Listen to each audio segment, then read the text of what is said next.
الحمد لله وكفى وسلام على عباده الذين اصطفى أما بعد قال رسول الله صلى الله عليه وسلم وذكر الله أنيسي سبحان ربك رب العزة عما يصفون وسلام على المرسلين والحمد لله رب العالمين اللهم صل على سيدنا محمد وعلى آل سيدنا محمد وبارك وسلم اللهم صل على سيدنا محمد وعلى آل سيدنا محمد وبارك وسلم اللهم صل على سيدنا محمد وعلى آل سيدنا محمد وبارك وسلم وذكر الله انیسی، اور اللہ کا ذکر میرا مونس ہے۔ مونس غمخوار کو کہتے ہیں کہ غم کی حالت میں جو تسلی دے، جو سکون دے، جو ساتھ دے، وہ انسان کا مونس کہلاتا ہے، جس سے انسان انس پائے۔ تو نبی علیہ السلام نے فرمایا کہ اللہ تعالی کی یاد یہ میری مونس ہے۔ ذکر کا لفظ قرآن مجید میں بہت جگہوں پر استعمال ہوا۔ اس کے کئی معنی ہیں۔ ایک معنی تو اس کا ہے اللہ تعالی کی یاد، جیسے فرمایا فاذکرونی اذکرکم، تم مجھے یاد کرو میں تمہیں یاد کروں گا۔ اور بعض اوقات یہ ذکر کا لفظ قرآن مجید کے لیے بھی استعمال ہوا۔ ارشاد فرمایا انا نحن نزلنا الذکر وَإِنَّا لَهُ لَحَافِظُونَ۔ یہاں پر یہ لفظ قرآن مجید کے لیے استعمال ہوا، مگر ہم آج جو ذکر کا لفظ استعمال کریں گے اس سے مراد یاد الہی ہوگی، اللہ تعالی کا ذکر ہوگا۔ تو اللہ تعالیٰ کے محبوب صلی اللہ علیہ وسلم نے فرمایا کہ اللہ کا ذکر میرا مونس ہے، میں اس سے راحت لیتا ہوں، انس پکڑتا ہوں، مجھے تسلی مل جاتی ہے، میرے غم دور ہو جاتے ہیں۔ اور واقعی اللہ کا ذکر مومن کے لیے زاد راہ کی مانند ہے،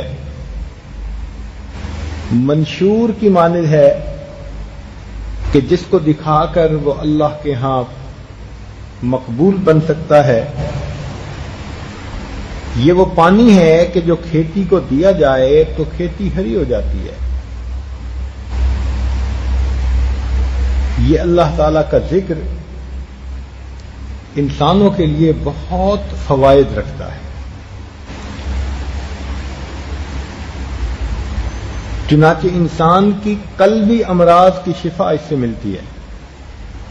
نبی علیہ السلام نے ارشاد فرمایا ذکر اللہ شفاء القلوب، کہ اللہ تعالی کا ذکر وہ دلوں کی شفا ہے، دل کی بیماریوں کو دور کرنے کا سبب بن جاتا ہے۔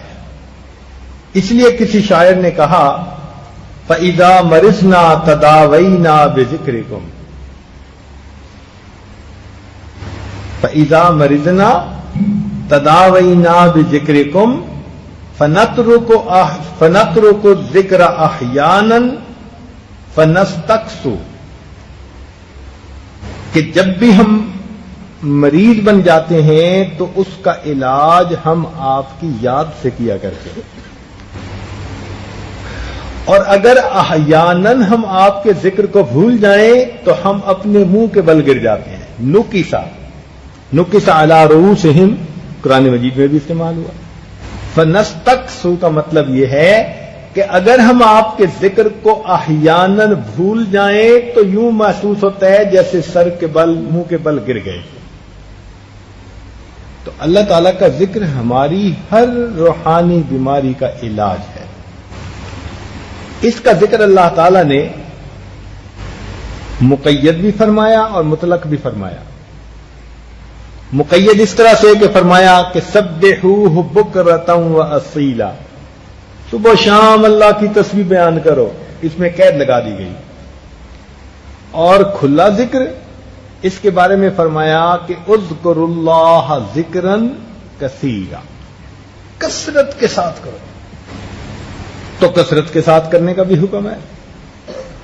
اور کثرت ذکر کثیر کی ہے یہ تفسیر کہ الذین یذکرون اللہ قیاما وقعودا وعلی جنوبہم، میرے وہ بندے جو کھڑے اور بیٹھے اور لیٹے مجھے یاد کرتے ہیں.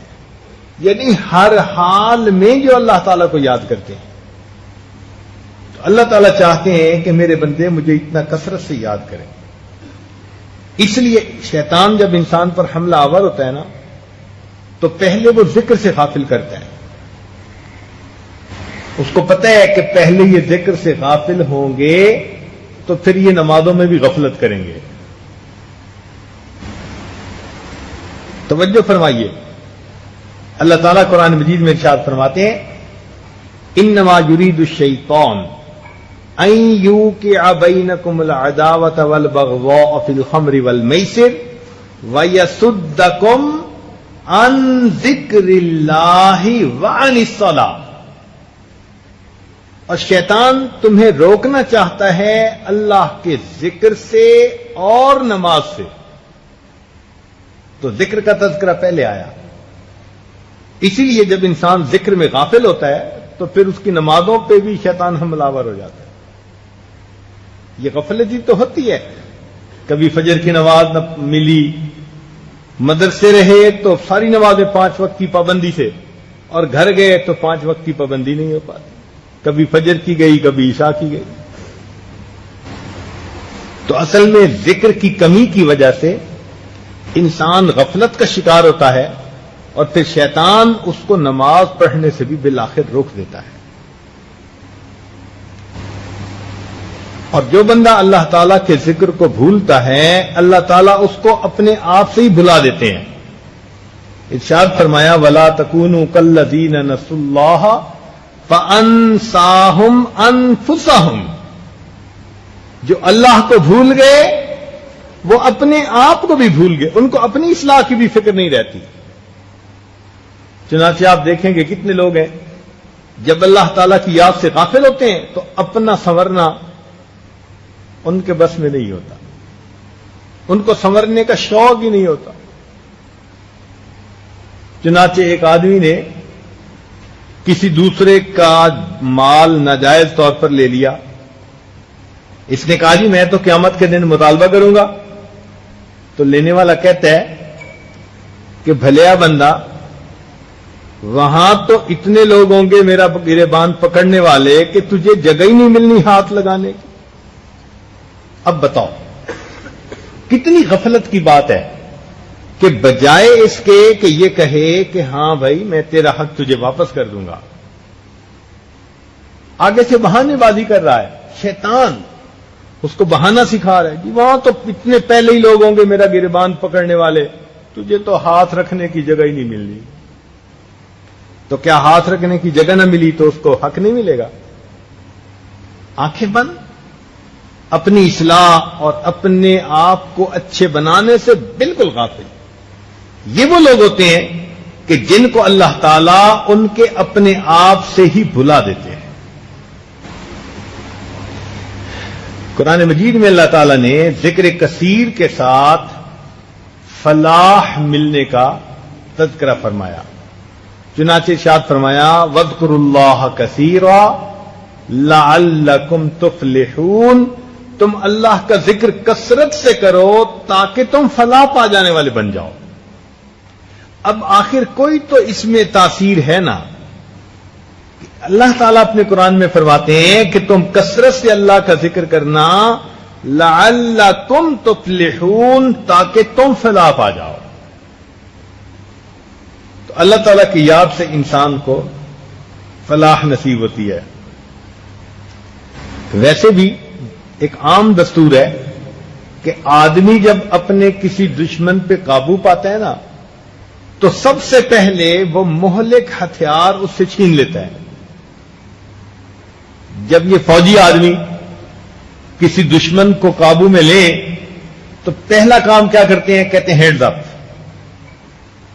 ہینڈز اپ کا کیا مطلب ہوتا ہے؟ ہاتھ کھڑے کر دو. اور ہاتھ کھڑے کرنے کا مطلب یہ ہوتا ہے کہ اب اپنے ہاتھوں سے یہ کوئی چیز ہتھیار میرے خلاف استعمال کر نہیں سکتا. وہ اس لیے کہتے ہیں ہینڈز اپ، اپنے ہاتھ اوپر کر لو. شیطان بھی اسی طرح جب بندے پر قابو پانا چاہتا ہے تو وہ بھی مہلک ہتھیار کو چھینتا ہے. کون سا؟ اللہ کی یاد. سنیے قرآن عظیم الشان، اللہ تعالیٰ فرماتے ہیں استحوذ علیہم الشیطان فانساہم ذکر اللہ. ان پر شیطان غالب آ گیا اور شیطان نے انہیں اللہ کی یاد سے غافل کر دیا. تو جب بھی شیطان غالب آتا ہے تو بندے کے پاس جو مہلک ہتھیار ہوتا ہے اپنے دفاع کے لیے، شیطان اس کو بھی بندے سے چھین لیتا ہے. تو اس لیے یہ اللہ تعالی کا ذکر ہمارا دفاع ہے شیطان کے مقابلے میں. یہ بندہ غافل ہوتا ہے، اللہ تعالیٰ پھر اس پر شیطان کو مسلط کر دیتے ہیں. وَمَن يَعْشُ عَن ذِكْرِ الرَّحْمَٰنِ نُقَيِّضْ لَهُ شَيْطَانًا فَهُوَ لَهُ قَرِينٌ. شیطان اس کا سنگی اور ساتھی بن جاتا ہے. اور جو لوگ کثرت سے اللہ کا ذکر کرتے ہیں وہ اللہ تعالیٰ کی طرف سے انعام پاتے ہیں. چنانچہ ارشاد فرمایا وَالذَّاكِرِينَ اللَّهَ كَثِيرًا وَالذَّاكِرَاتِ أَعَدَّ اللَّهُ لَهُم مَّغْفِرَةً وَأَجْرًا عَظِيمًا. کثرت سے ذکر کرنے والے مرد اور عورتوں کے لیے اللہ نے بہت بڑا اجر اور اپنی مغفرت کو ان کے لیے تیار کر رکھا ہے. تو یہ نعمتیں کثرت ذکر سے ملتی ہیں، اور ذکر نہ کرنے سے انسان خسارے میں. یا ایھا الذین آمنوا لا تلھکم اموالکم ولا اولادکم عن ذکر اللہ ومن یفعل ذلک فاولئک هم الخاسرون. دیکھا، جو اللہ کی یاد سے غافل ہوگا وہی خسارہ اٹھانے والا بن جائے.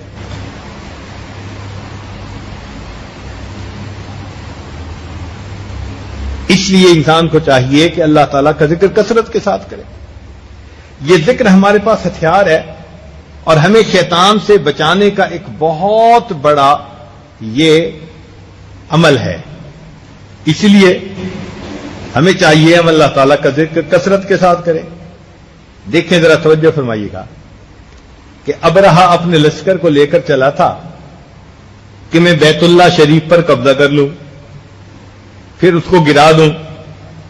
تو وہ بیت اللہ پر قبضہ جمانے کے لیے چلا تھا. اللہ تعالیٰ نے ابابیل بھیج دیے. فارسلنا علیہم طیرا ابابیل ترمیہم بحجارہ. وہ ان کی طرف پتھر کو پھینکتے تھے، نشانہ لگاتے تھے، اور اس نشانے کی وجہ سے فجعلناہم کعصف مأکول. اللہ تعالیٰ فرماتے ہیں ہم نے انہیں کھائے ہوئے بھوسے کی طرح بنا دیا.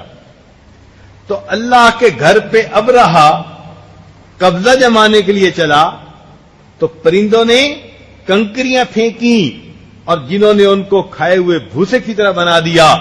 اسی طرح مومن کا دل یہ بھی اللہ کا گھر ہے. شیطان ابرہہ آج بھی اللہ کے اس گھر پر قبضہ جمانے کے لیے، ڈیرے لگانے کے لیے کوششیں کرتا ہے. جب بھی وہ حملہ آور ہو ہم اللہ کے طیر بن جائیں اور فارسلنا علیہم طیرا ابابیل. ہم لا الہ الا اللہ کا ذکر کریں، اللہ کا ذکر کریں. یہ کلمات وہ پتھر بن جاتے ہیں جو شیطان ابرہہ کے لشکر کو بالکل کھائے بھوسے کی مانند بنا دیتے. اس لیے اللہ کا ذکر کر کے اللہ کے گھر کی حفاظت کیجیے. اللہ کا ذکر کثرت سے کیجیے. دیکھیے شیطان قریب بھی نہیں پھٹک سکے گا، دور بھاگے گا شیطان. اور اس گھر کو لات منات سے خالی کر لیجیے. جیسے بیت اللہ شریف کو اللہ کے محبوب صلی اللہ علیہ وسلم نے کیا تھا. آپ بھی اپنے اللہ کے اس گھر کو لات منات سے خالی. لات منات ہوتے ہیں نا یہاں پر, کوئی بندہ ہوا, کوئی بندی ہوئی, کوئی گاڑی ہوئی, کوئی دنیا کی مال ہوئی, پتہ نہیں کیا کیا چیزیں لات منات پڑے ہوتے ہیں. محبتیں ہوتی ہیں بندے کو ان چیزوں سے جو اللہ سے بندے کو غافل کر دیتی ہیں. اب یہ اس لات اور منات کو دل سے نکالیے, دل کو پاک کر لیجئے اور اپنے رب کے سامنے دعا مانگیے کہ اللہ ترکت اللات والعزى جميعا, ترکت اللات والعزى جميعا كذلك يفعل الرجل البصير. جس کو بصیرت ہوتی ہے وہ بندہ ایسے ہی کیا کرتا ہے. دل کو لات و منات سے پاک کر لیجیے, دل کی صفائی کر لیجیے. دیکھو آج اطلاع ملے نا کہ جی فلاں آ رہے ہیں تو گھروں میں صفائیاں شروع, مدرسوں میں صفائیاں شروع, مہمان کے آنے پر صاف جگہ بناتے, مہمان کے اکرام میں احترام میں. اب یہ اللہ کا گھر ہے, اللہ تعالیٰ اس گھر میں اپنی تجلی عطا فرماتے ہیں, تو ہمیں بھی چاہیے کہ ہم اس گھر کو ایسے دنیا کی محبت اور گناہوں کی معصیت, ایسی ظلمتوں سے پاک صاف کر لیں. اچھا, یہاں ایک نقطہ پیدا ہوتا ہے طالب علم کے ذہن میں کہ بھئی مکان کا جو مالک ہوتا ہے تو مالک مکان تو اپنے مکان کی صفائی خود کرتا ہے, اس کو صاف رکھتا ہے. تو اگر یہ دل اللہ کا گھر ہے تو اللہ تعالیٰ خود اسے صاف رکھے. تو علماء نے اس کا جواب دیا کہ مالک تو اللہ ہے, مگر اس نے تھوڑی دیر کے لیے ہمیں اس میں کرایہ کی مانند بٹھا دیا ہے. کرایہ دار ہیں, اور جو کرایہ دار ہوتا ہے اس کے ذمہ گھر کی صفائی ہوتی ہے.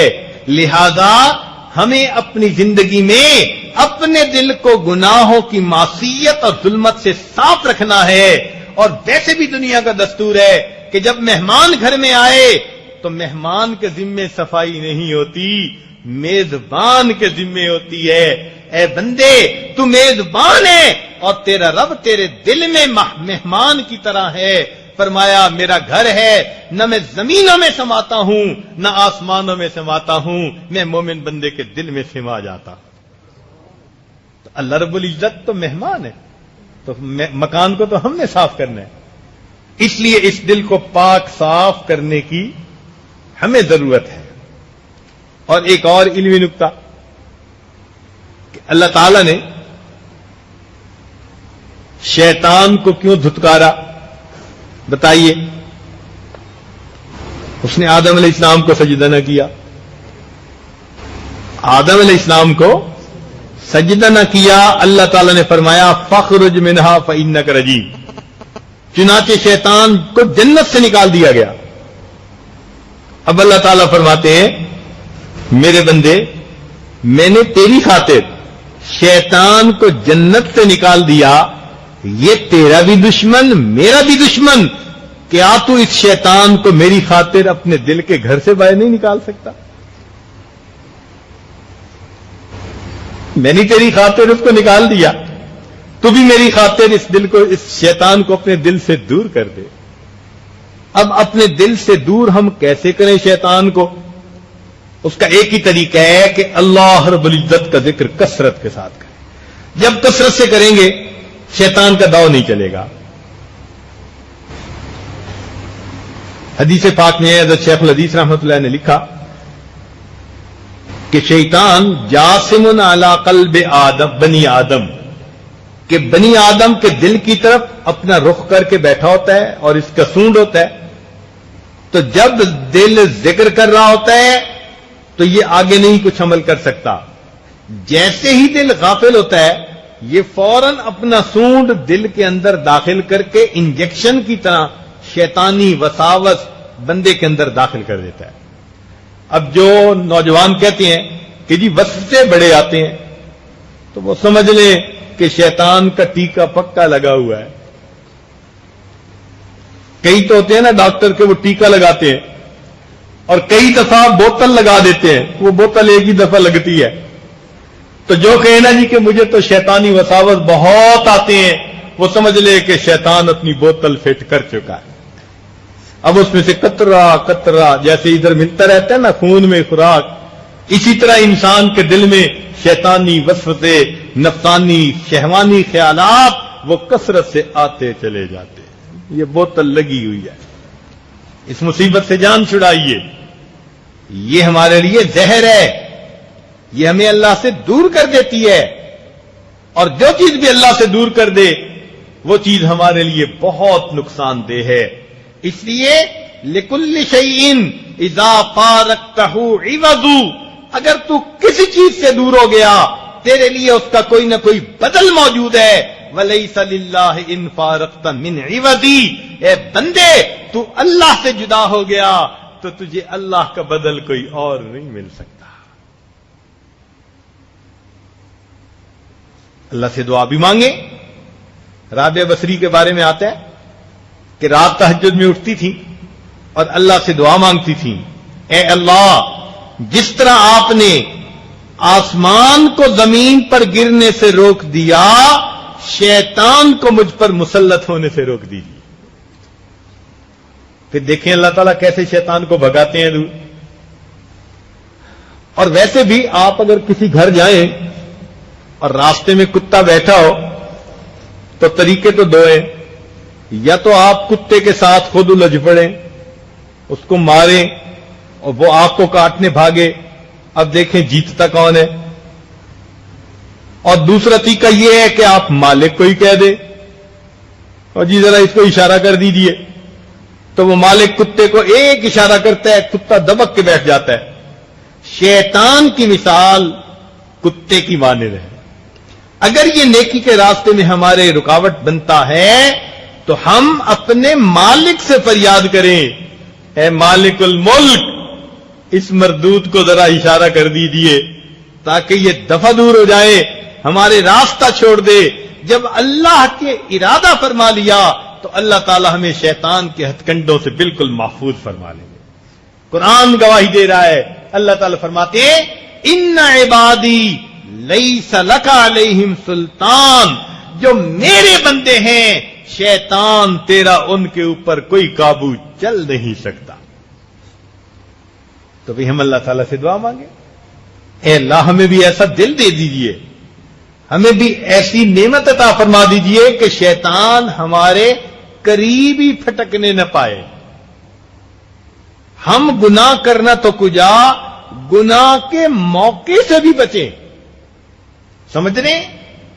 گناہ کرنا تو کجا، گناہ کے موقع سے ہی بچ جائیں اور اللہ کے سامنے یہ فریاد کریں، الہی غم حیات کے سائے محیط نہ کرنا، کسی غریب کو دل کا غریب نہ کرنا، میں امتحان کے قابل نہیں میرے مولا، مجھے گناہ کا موقع نصیب نہ کرنا.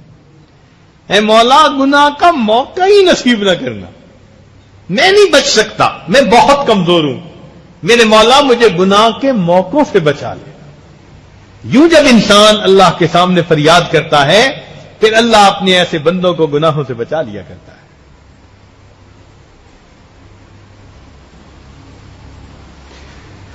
یہ ذکر اتنا عظیم عمل ہے کہ اس کو ہم تمام اعمال میں سے بڑا عمل کہہ سکتے ہیں. تمام اعمال میں سے بڑا عمل. عبداللہ ابن عباس نے سے پوچھا کسی نے کہ سب سے بڑا عمل کیا ہے؟ ان کا قرآن پڑھا ہے؟ جی حضرت پڑھا ہے. فرمایا اللہ کا فرمان نہیں ہے وَلَا ذِكْرُ اللَّهِ اکبر، اور اللہ کا ذکر سب سے بڑا.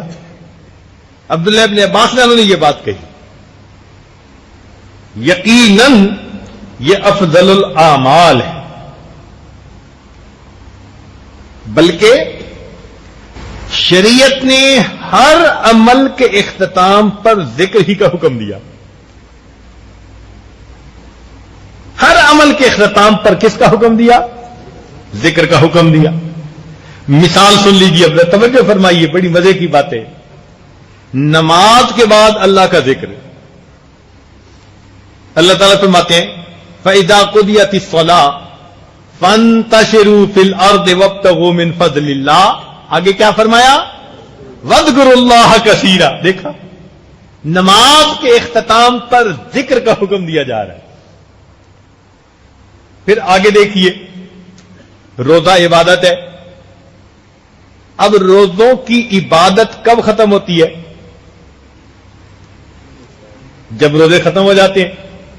تو عید کے موقع پر بھی فرمایا وَلِتُكَبِّرُوا اللَّهَ عَلَىٰ مَا هَدَاكُمْ. اللہ کی تکبیر بیان کرو, اللہ کی عظمت کو بیان کرو. تو اختتام صیام کے اوپر بھی ذکر کا حکم دیا گیا. اختتام حج پر بھی ذکر کا حکم. فرمایا فَإِذَا قَضَيْتُم مَّنَاسِكَكُمْ فَاذْكُرُوا اللَّهَ كَذِكْرِكُمْ كَذِكْرِ آبَائِكُمْ أَوْ أَشَدَّ ذِكْرًا. وہاں بھی ذکر کا حکم. تو حج کے مناسک ادا کرنے کے بعد بھی ذکر کا حکم. اور مزے کی بات یہ ہے کہ جب انسان اپنے کام سے فارغ ہو پھر اسے ذکر کا حکم. کیوں جی؟ جب اپنے کام سے فارغ ہو تو کیا کرے؟ بولے ذرا. ذکر کا حکم. اللہ تعالیٰ اپنے محبوب کو فرماتے ہیں فَإِذَا فَرَغْتَ فَانصَبْ. جب آپ اپنے منصب سے فارغ ہوں وَإِلَىٰ رَبِّكَ فَارْغَب. دیکھا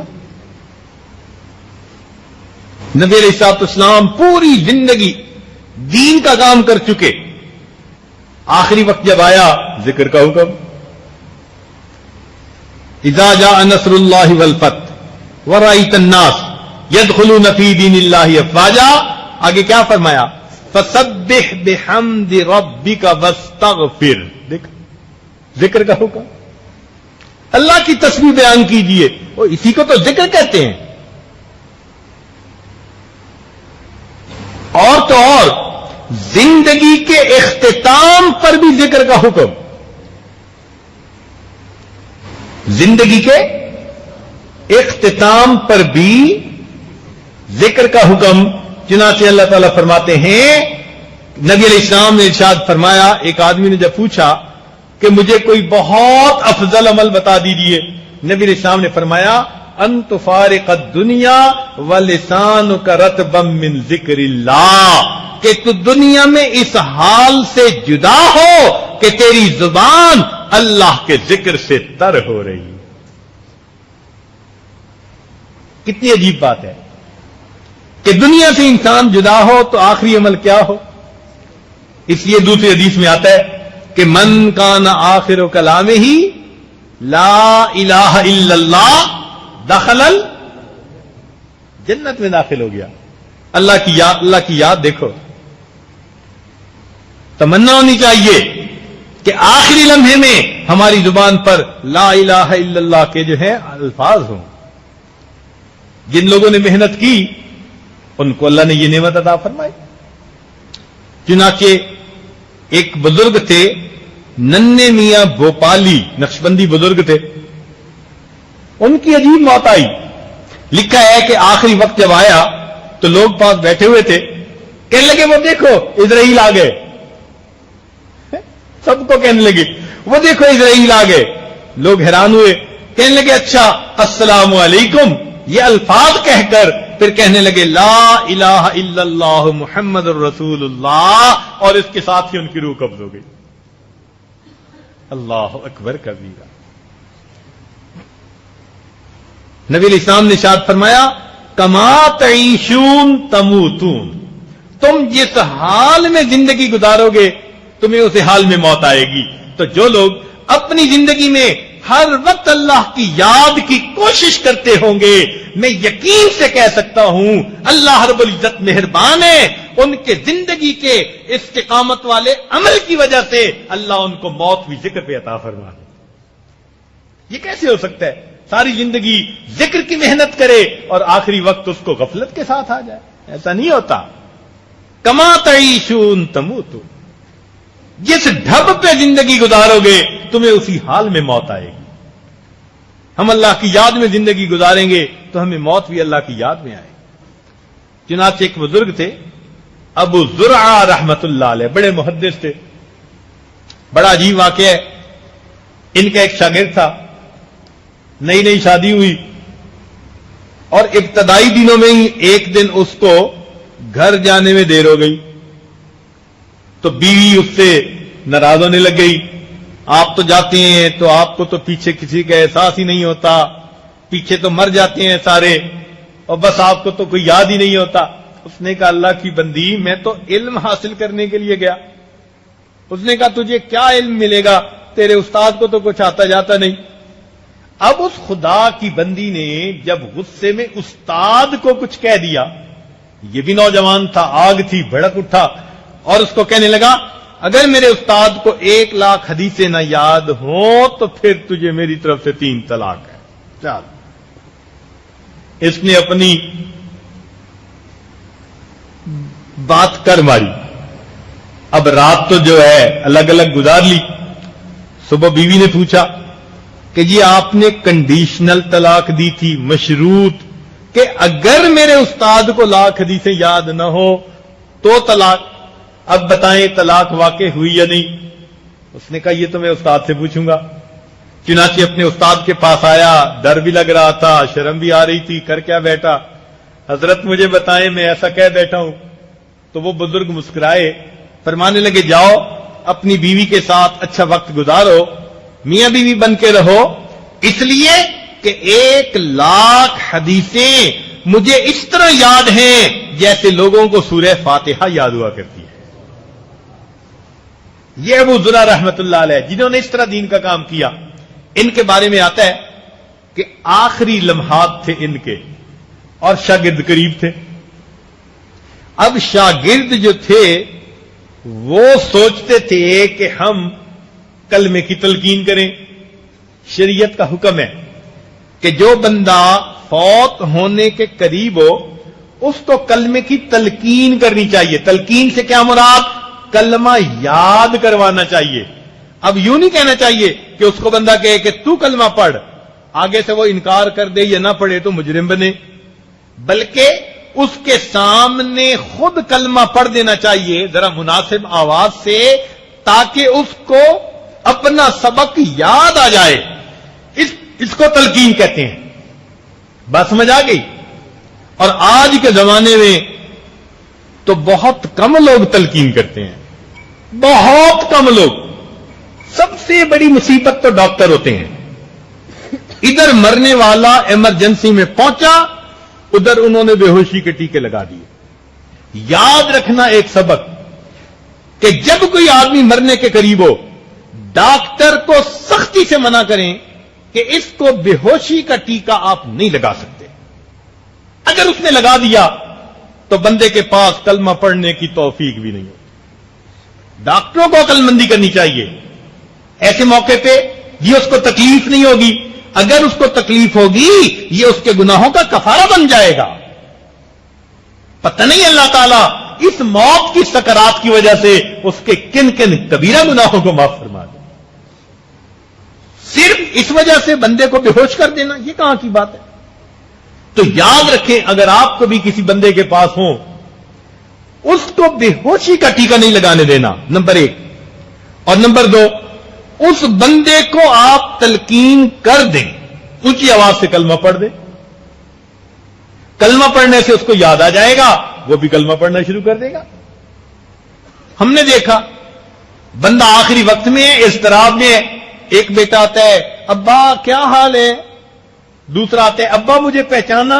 او خدا کے بندے، ساری زندگی تو وہ تمہیں پہچانتا رہا، اب تو اس کو کسی اور کو پہچاننے دو نا. وہ اپنے رب کو بھی تو پہچانے اس موقع پر. تو اس بندے کو تنگ نہیں کرنا چاہیے.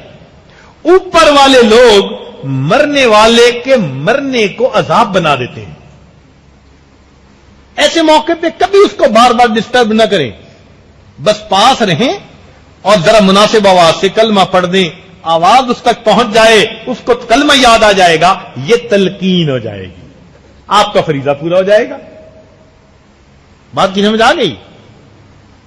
تو مرتے وقت بندے کو کلمے کی تلقین کرنی چاہیے.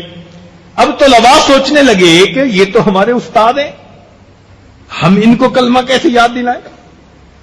مشکل کام ہے نا کہ جنہوں نے ساری زندگی دوسروں کو کلمہ یاد دلایا، اب ان کو کلمہ کیسے یاد دلائیں؟ چنانچہ ان میں سے ایک نے سوچا کہ اچھا، جس حدیث پاک میں کلمے کا تذکرہ ہے ہم وہ حدیث پاک ان کے سامنے پڑھ دیتے ہیں. چنانچہ انہوں نے کہا کہ روایت کی مجھ کو فلاں نے اور اس کو فلاں نے اور اس کو فلاں نے. جب انہوں نے 2-3 راویوں کا نام پڑھا تو اس حالت میں استاد سمجھ گئے کہ یہ کون سی حدیث پڑھنا چاہتے ہیں. اس سے آگے راوی کا نام انہوں نے پڑھنا شروع کر دیا کہ اس نے فلاں سے روایت کی، اس نے فلاں سے، اس نے نبی علیہ السلام سے روایت کی کہ من کان آخر کلامہ لا الہ الا اللہ. بس اتنا کہا اور ان کی روح نکل گئی اور پریکٹیکلی داخل الجنہ، وہ جنت میں داخل ہو. اس محدث کو اس حال میں موت آئی کہ حدیث کی روایت پڑھ کے بس اتنا پڑھا من کان آخر کلامہ ہی، یہ پڑھ کر لا الہ الا اللہ، یہاں کے اوپر ان کی وفات ہو گئی اور اللہ نے ان کو جنت میں داخل فرما دیا. تو ہم بھی کلمے کا ذکر اکثر کریں، اپنی زبان پہ کلمے کا ذکر رکھا کریں. لا الہ الا اللہ کو پڑھنا جو ہے آسان بنائیں، ورنہ زبان پہ لا الہ الا اللہ جلدی جاری نہیں ہوتا. ملتان کے ایک ڈاکٹر صاحب ہیں، انہوں نے ایک کتاب لکھی. وہ کہتے ہیں کہ میں نے کئی سال ایمرجنسی میں ڈیوٹی دی اور سینکڑوں انسانوں کو اپنے سامنے مرتے دیکھا.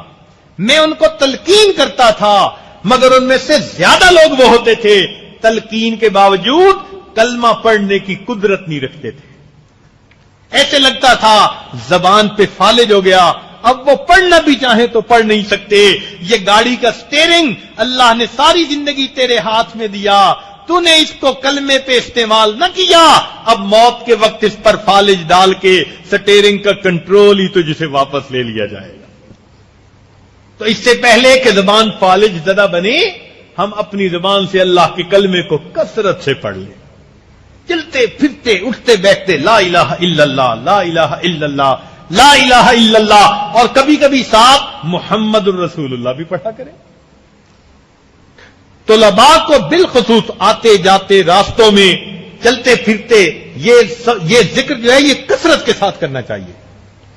اس کو اپنا یعنی غذا بنا لے روحانی اعتبار سے. تو جب زندگی میں کثرت سے کریں گے اس ذکر کو تو آخری وقت میں بھی کثرت کے ساتھ یہی جو ہے زبان پہ ذکر آئے. دستور یہ ہے کہ بندہ جس عمل کو زندگی میں کثرت کے ساتھ کرتا ہے بے ہوش بھی ہو جائے تو اس عمل کو کرنا آسان ہوتا ہے. چنانچہ ایک بزرگ تھے، وہ آپریشن کے لیے تھیٹر میں گئے تو ڈاکٹر بتانے لگا کہ جی ہم نے ان کو بے ہوش کیا اور بے ہوشی کی حالت میں بھی وہ یوں کر رہے ہیں یوں کر رہے ہیں. یعنی وہ پڑھتے ہوں گے نا اپنی انگلیوں پہ کچھ تسبیح، تو بے ہوشی کے عالم میں بھی ان کا ہاتھ اسی طرح کر رہا ہے. اگر ہم ہوش میں کلمہ پڑھیں گے تو جب موت کی بے ہوشی آنے لگے گی تو خود بخود زبان سے یہ کلمہ جاری ہو جائے گا. اللہ تعالیٰ نے قرآن مجید میں ذاکرین ہی کو عقل مند فرمایا ہے. چنانچہ فرمایا کہ آیات لأولی الالباب، نشانیاں ہیں عقل مند لوگوں کے لیے. کون ہے عقل مند؟ الذین یذکرون اللہ قیاما وقعودا وعلی جنوبہم، وہ بندے جو کھڑے بیٹھے اور لیٹے اللہ رب العزت کو یاد کرتے ہیں، وہ عقل مند لوگ ہیں. سبحان اللہ. اللہ رب العزت نے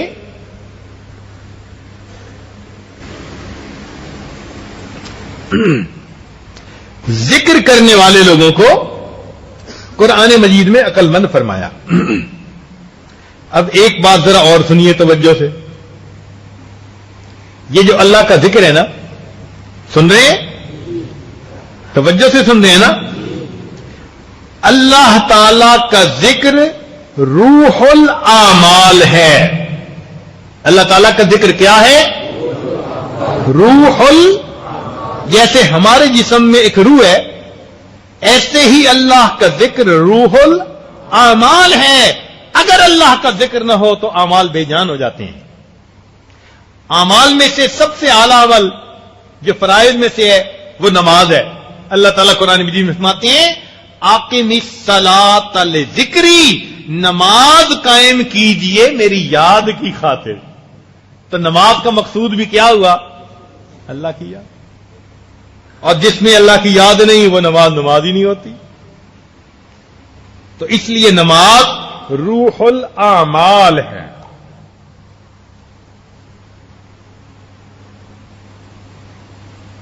ایک صحابی نبی علیہ السلام کے پاس حاضر ہوئے، اے اللہ کے نبی بس مجھے ایک عمل بتا دیجئے، میں مرتے دم تک اس پر پکا رہوں گا. نبی علیہ السلام نے فرمایا کہ لا یزال لسانک رطبا من ذکر اللہ، کہ تیری زبان ہر وقت اللہ کے ذکر سے تر و تازہ رہنی چاہیے. بھائی جس کا کھائیے اس کے گیت گائیے، جس کا کھائیے اس کے گیت گائیے. کنگ پیتے ہیں ساگ کھاتے ہیں، اللہ سائیں کے گیت گاتے ہیں. اللہ کے گیت گائیے، اللہ کا ذکر کیجیے خوب، دل سے بھی اور زبان سے بھی. اس لیے یہ جو ذکر کے حلقے ہیں ان کو ریاض الجنہ کہا گیا. دیکھو روضۃ الجنہ ایک تو مسجد نبوی میں ہے، کتنی بڑی شان ہے اس کی. لیکن اللہ کی شان کہ جہاں چند اللہ کے بندے اللہ کی یاد کے لیے مل بیٹھے اس کو بھی روضۃ الجنہ کہا. ان مجالس کو فرمایا اذا مررتم بریاض الجنت فرتعوا، جب تم جنت کے باغوں میں چلو تو چر لیا کرو. اے اللہ کے نبی جنت کے باغ کیا ہیں؟ فرمایا حلق الذکر، ذکر کے حلقے جنت کے باغ. اب ہم اللہ کی یاد میں یہاں اکٹھے بیٹھے ہیں، یہ ذکر کا حلقہ ہے. حدیث پاک میں آتے ہیں کہ جب بھی لوگ اللہ کی یاد میں اکٹھے ہوتے ہیں نزلت علیہم السکینہ، ان پر سکینہ نازل ہوتی ہے. حفت علیہم الملائکہ، حفتہم الملائکہ، ملائکہ ان کو ڈھانپ لیتے ہیں. ایسی برکتیں ہوتی ہیں اس محفل میں. اور پھر ملائکہ جب جاتے ہیں تو اللہ تعالیٰ کے ہاں اس کا تذکرہ ہوتا ہے، رپورٹ دی جاتی ہے. اللہ تعالیٰ پوچھتے ہیں میرے یہ بندے کیوں اکٹھے تھے؟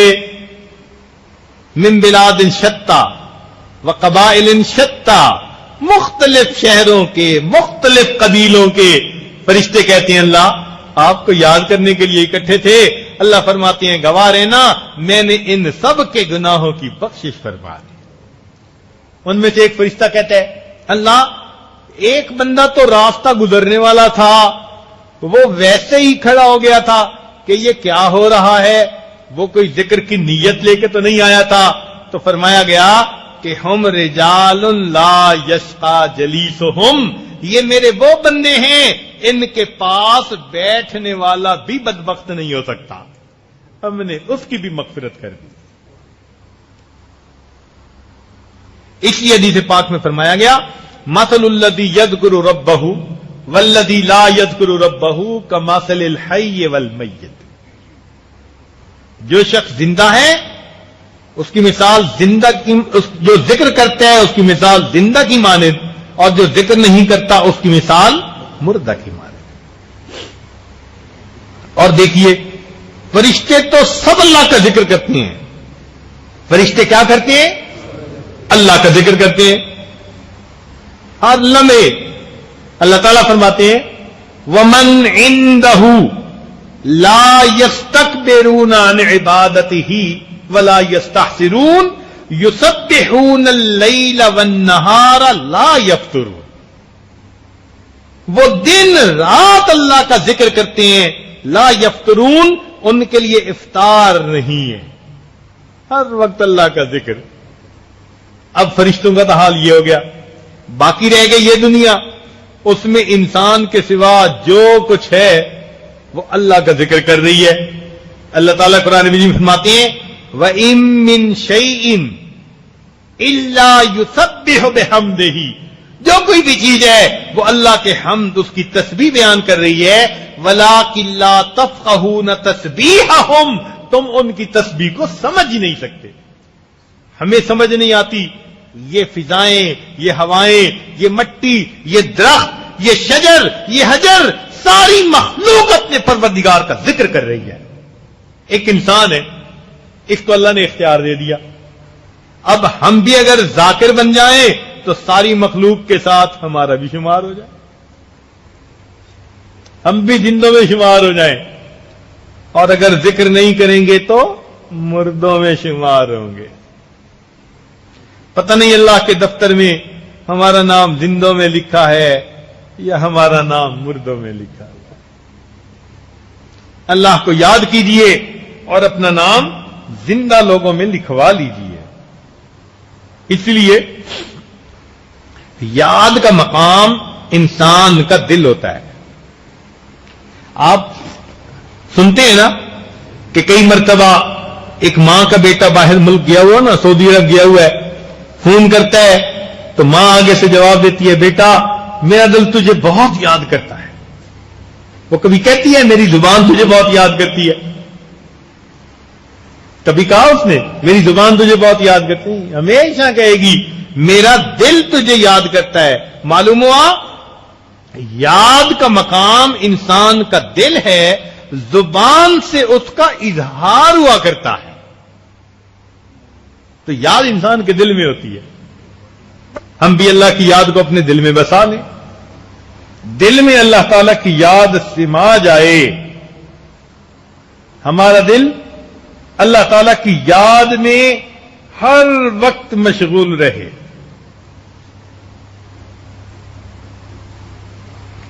اب لوگ پوچھتے ہیں جی ہر وقت اللہ یاد کیسے رہ سکتا ہے جبکہ دنیا کے کام بھی کرنے ہوتے ہیں؟ تو میں آپ حضرات کے سامنے کئی مرتبہ مثال دے چکا۔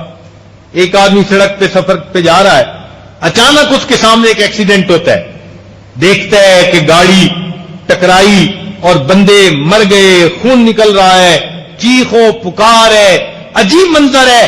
اب اس منظر کی چھاپ بندے کے ذہن میں نقش ہو جاتی ہے۔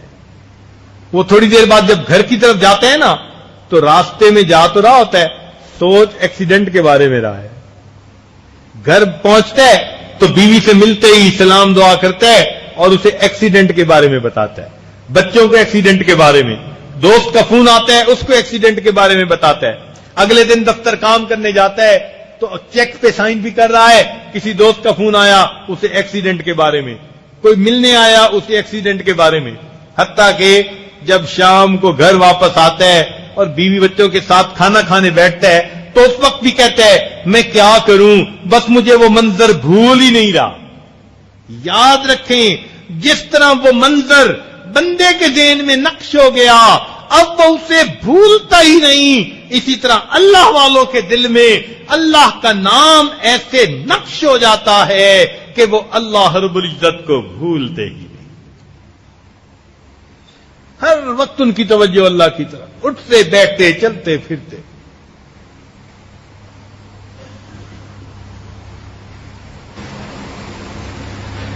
اب کئی لوگ پوچھتے ہیں اور جی یہ ذکر مراقبے یہ کہاں سے ثابت ہے؟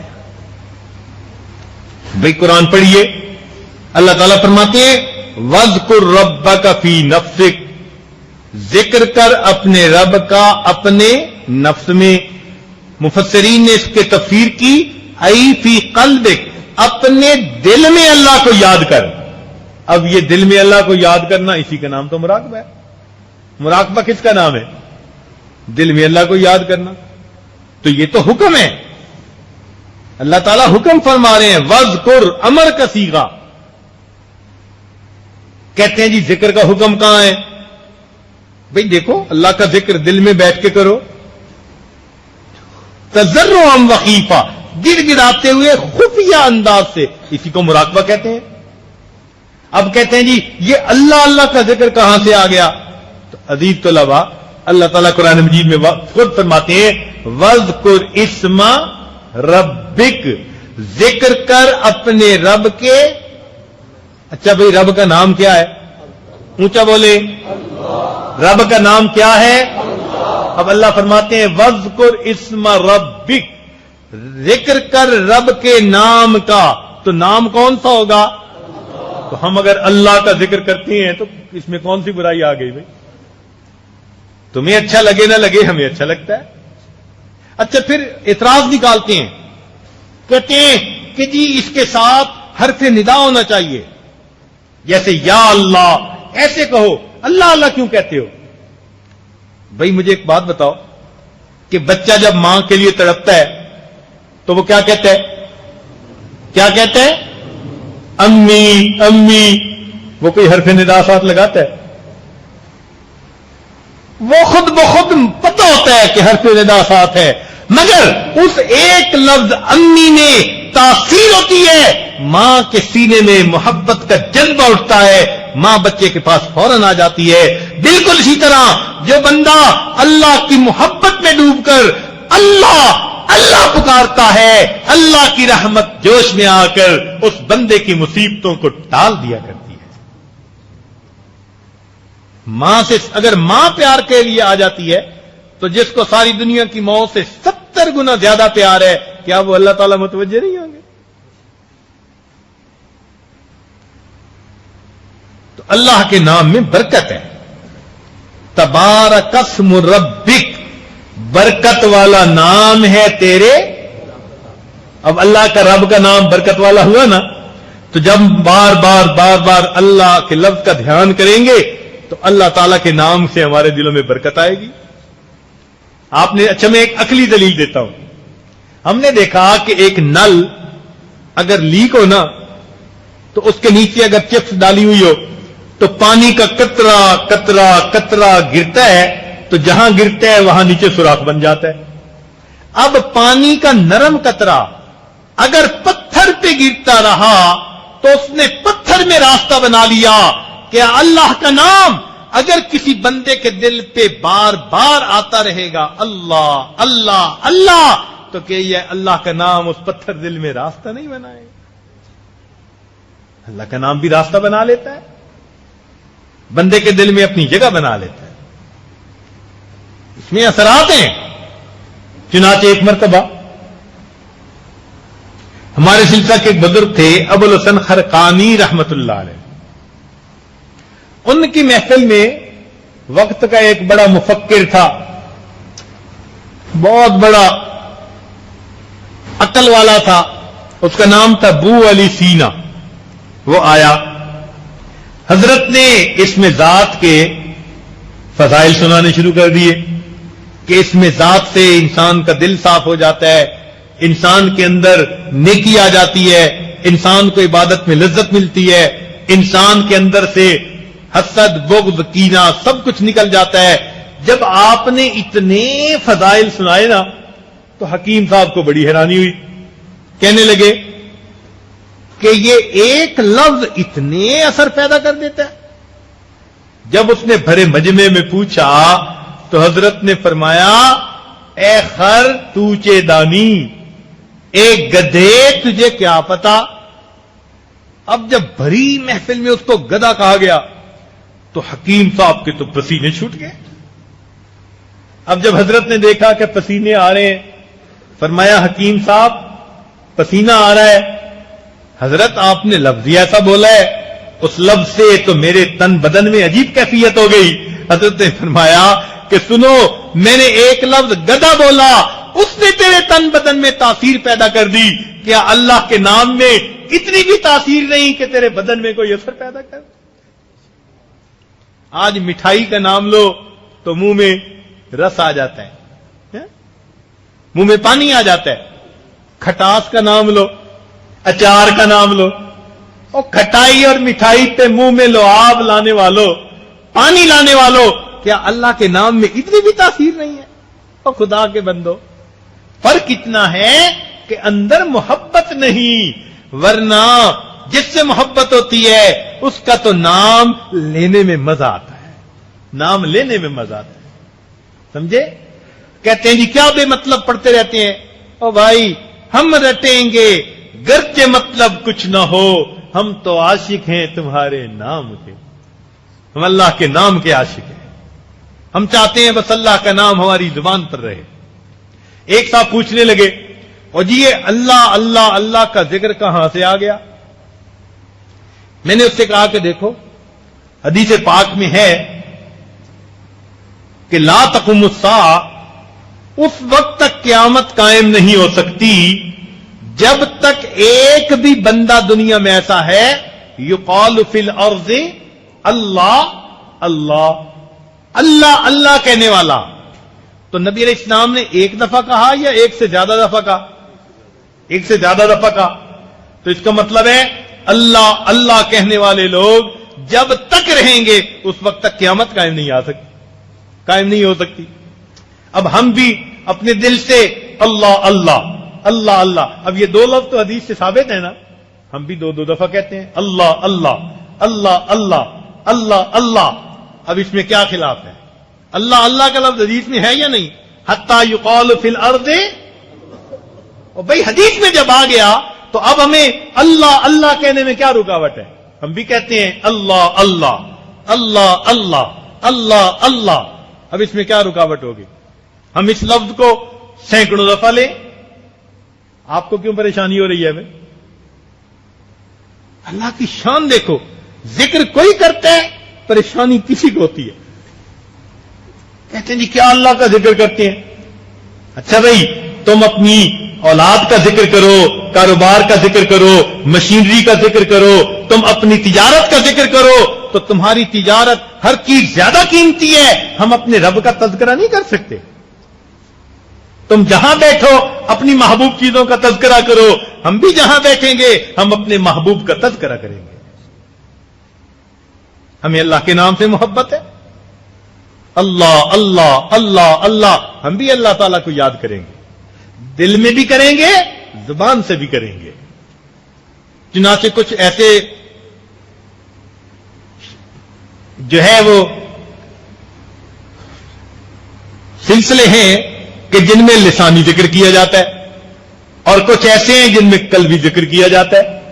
الحمدللہ ہم قلبی ذکر بھی کرتے ہیں اور لسانی بھی کرتے ہیں۔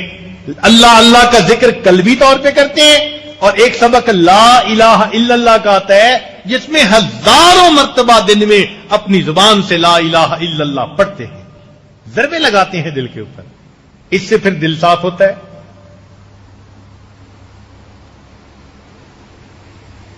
ایک صاحب جو تھے وہ لا الہ الا اللہ لا الہ الا اللہ لا الہ الا اللہ تلقین کر رہے تھے، ذکر کی۔ ایک صاحب آگے کہنے لگے یہ کیا کر رہے ہو؟ ان کا کلمہ پڑھ رہا ہوں۔ کہنے لگے کہیں حدیث سے ثابت نہیں ہے۔ کیا ثابت نہیں ہے؟ کلمہ کیوں پڑھ رہے ہو؟ اس نے کہا، انہوں نے ایک عجیب بات کہی، کہنے لگے کہ مرنے والے بندے کو کلمہ پڑھانے کی تلقین ہے یا نہیں؟ اس نے کہا ہے۔ وہ کہنے لگے کہ میں بھی اپنے نفس کو سمجھتا ہوں کہ شاید اس لمحے اس کو موت آ جائے، تو میں بھی اپنے نفس کو ہر لمحے کلمے کی تلقین کر رہا ہوتا ہوں،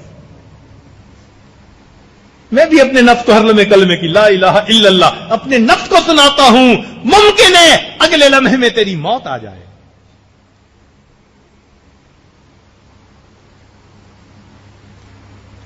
آج اس ذکر کو نفلی کام سمجھ لیا گیا۔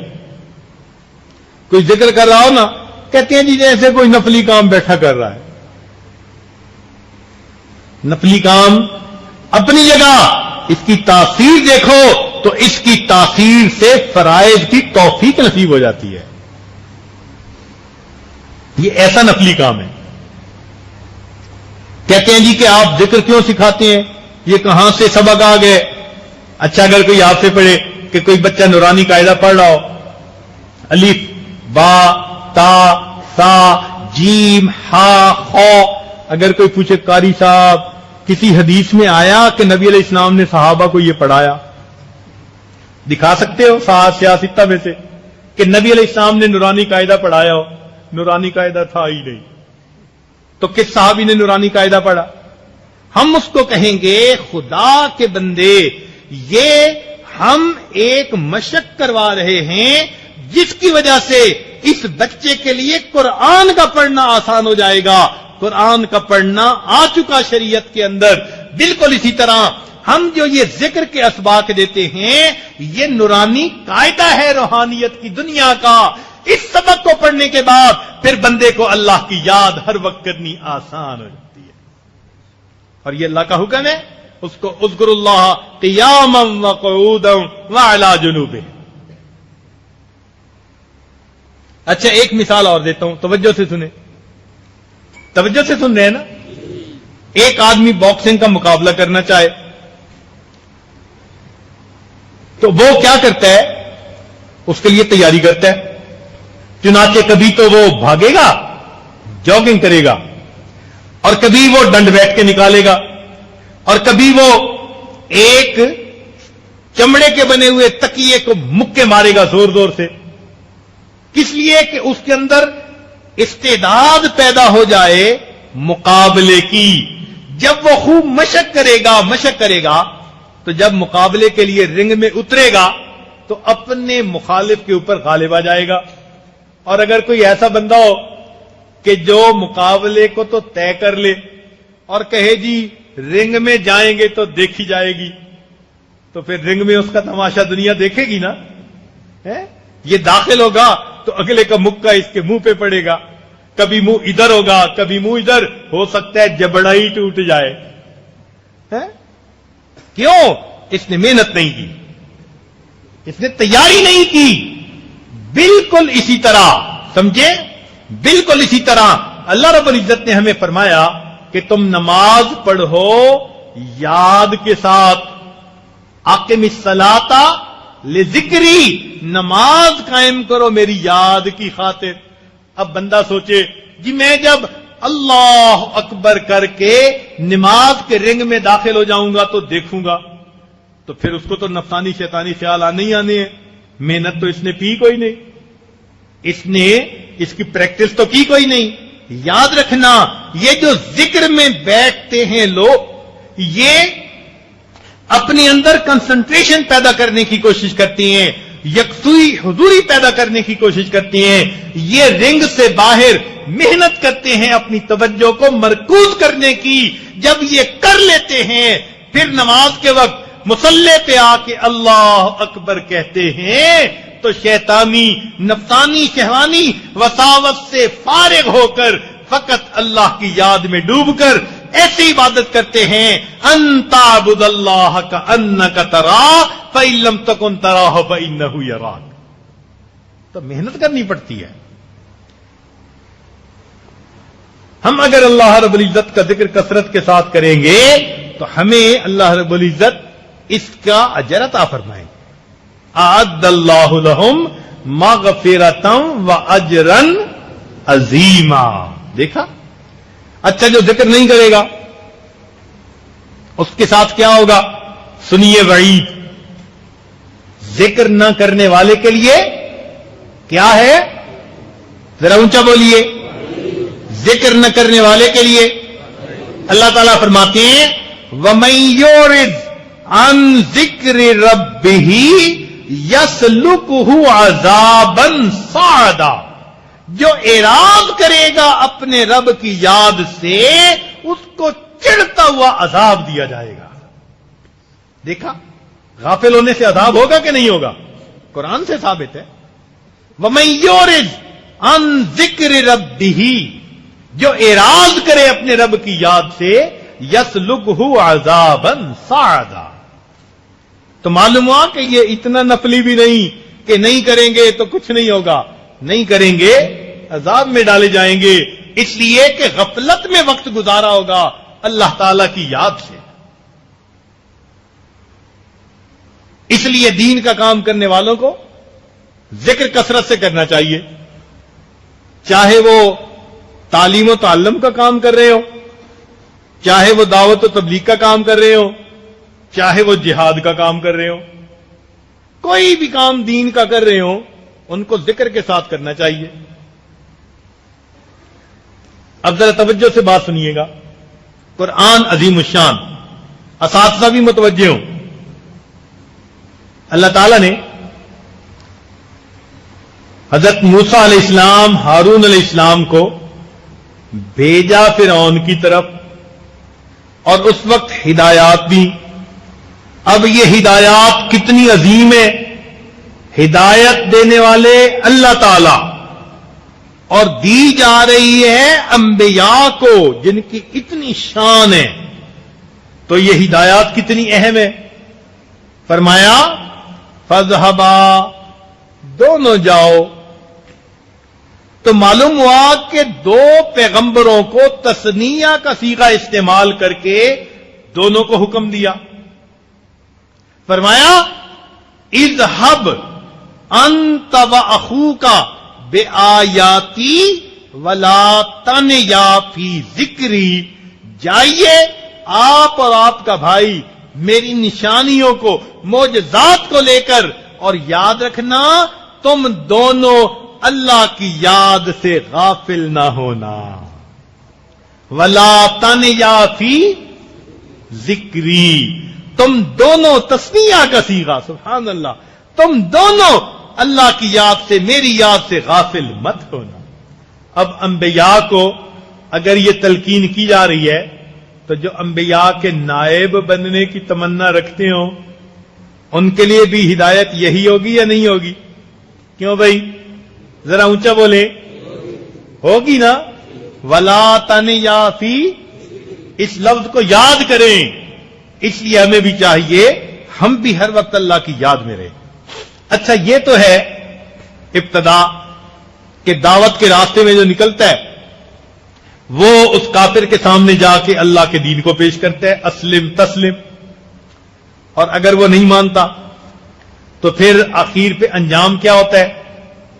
اس کے ساتھ نمٹنا پڑتا ہے، اس کے ساتھ نمٹنا پڑتا ہے. لہذا کئی مرتبہ ایسا وقت آ جاتا ہے کہ کفر اور اسلام کے درمیان جہاد کا موقع پیش آ گیا. تو جب جہاد کا موقع پیش آیا تو وہ کتنا عجیب مسئلہ ہوتا ہے کہ بندہ دشمن کے سامنے ہے، ذرا سی غفلت سے دشمن کا وار چل سکتا ہے، گردن کٹ سکتی ہے، جان نکل سکتی ہے. اتنا محتاط ہونے کا وقت ہے. اس وقت میں بھی اللہ فرماتے ہیں یا ایھا الذین آمنوا اذا لقیتم فئۃ فاثبتوا، جب تمہارا آمنا سامنا کافر جماعت کے ساتھ ہو جائے تو تم جم جاؤ. اور آگے کیا فرمایا؟ وَاذْكُرُوا اللَّهَ كَثِيرًا لَعَلَّكُمْ تُفْلِحُونَ، اللہ کا ذکر کثرت سے کرنا، اللہ تعالیٰ تمہیں کامیابی عطا فرمائے. اور اس موقع پہ بھی ذکر کو بھولنے کا حکم نہیں ہے. اب آپ سوچئے کہ جب عین حالت جہاد میں جب گردنیں کٹ رہی ہیں، لاشیں گر رہی ہیں، خون کے فوارے چھوٹ رہے ہیں، اس حال میں بھی اللہ سے غافل نہیں ہو سکتے، تو پھر ہم اپنے دسترخوان پہ پھل کھاتے اللہ سے غافل ہو سکتے ہیں؟ ہم اپنی مجلسوں میں گپیں لگاتے اللہ سے غافل ہو سکتے ہیں؟ نہیں ہو سکتے. جب دل میں اللہ کی یاد آتی ہے انسان کبھی غافل نہیں ہوتا. چنانچہ حضرت خواجہ محمد مجذوب رحمت اللہ علیہ، حضرت مولانا شفیع تھانوی رحمت اللہ علیہ کے بڑے خلیفہ تھے. ایک دفعہ مجلس میں بیٹھے تھے، انہوں نے لطیفے سنانے شروع کر دیے، اور اتنے لطیفے سنائے کہ لوگوں کے ہنس ہنس کے پیٹ دورے ہو گئے، حالت بری ہو گئی. اتنے لطیفے سنائے، اور 1 گھنٹہ لطیفے سنانے کے بعد اچانک سیریس ہو گئے. فرمان لگے بتاؤ ان لطیفوں کے سننے کے دوران تم میں سے کون اللہ کی طرف متوجہ رہا؟ تو ساتھی کہنے لگے جی کہ ہم تو غافل ہو گئے. فرمانے لگے الحمدللہ میں نے 1 گھنٹہ لطیفے سنائے، میں 1 لمحے بھی اللہ سے غافل نہیں ہوا. یہ اللہ والے ہوتے ہیں کہ جن کے دل ہر وقت اللہ کے ساتھ نتھی ہوتے ہیں، ہر وقت اللہ کے ساتھ جڑے ہوئے ہوتے ہیں. انابت اللہ، رجوع اللہ، اسی کا نام ذکر اللہ ہے.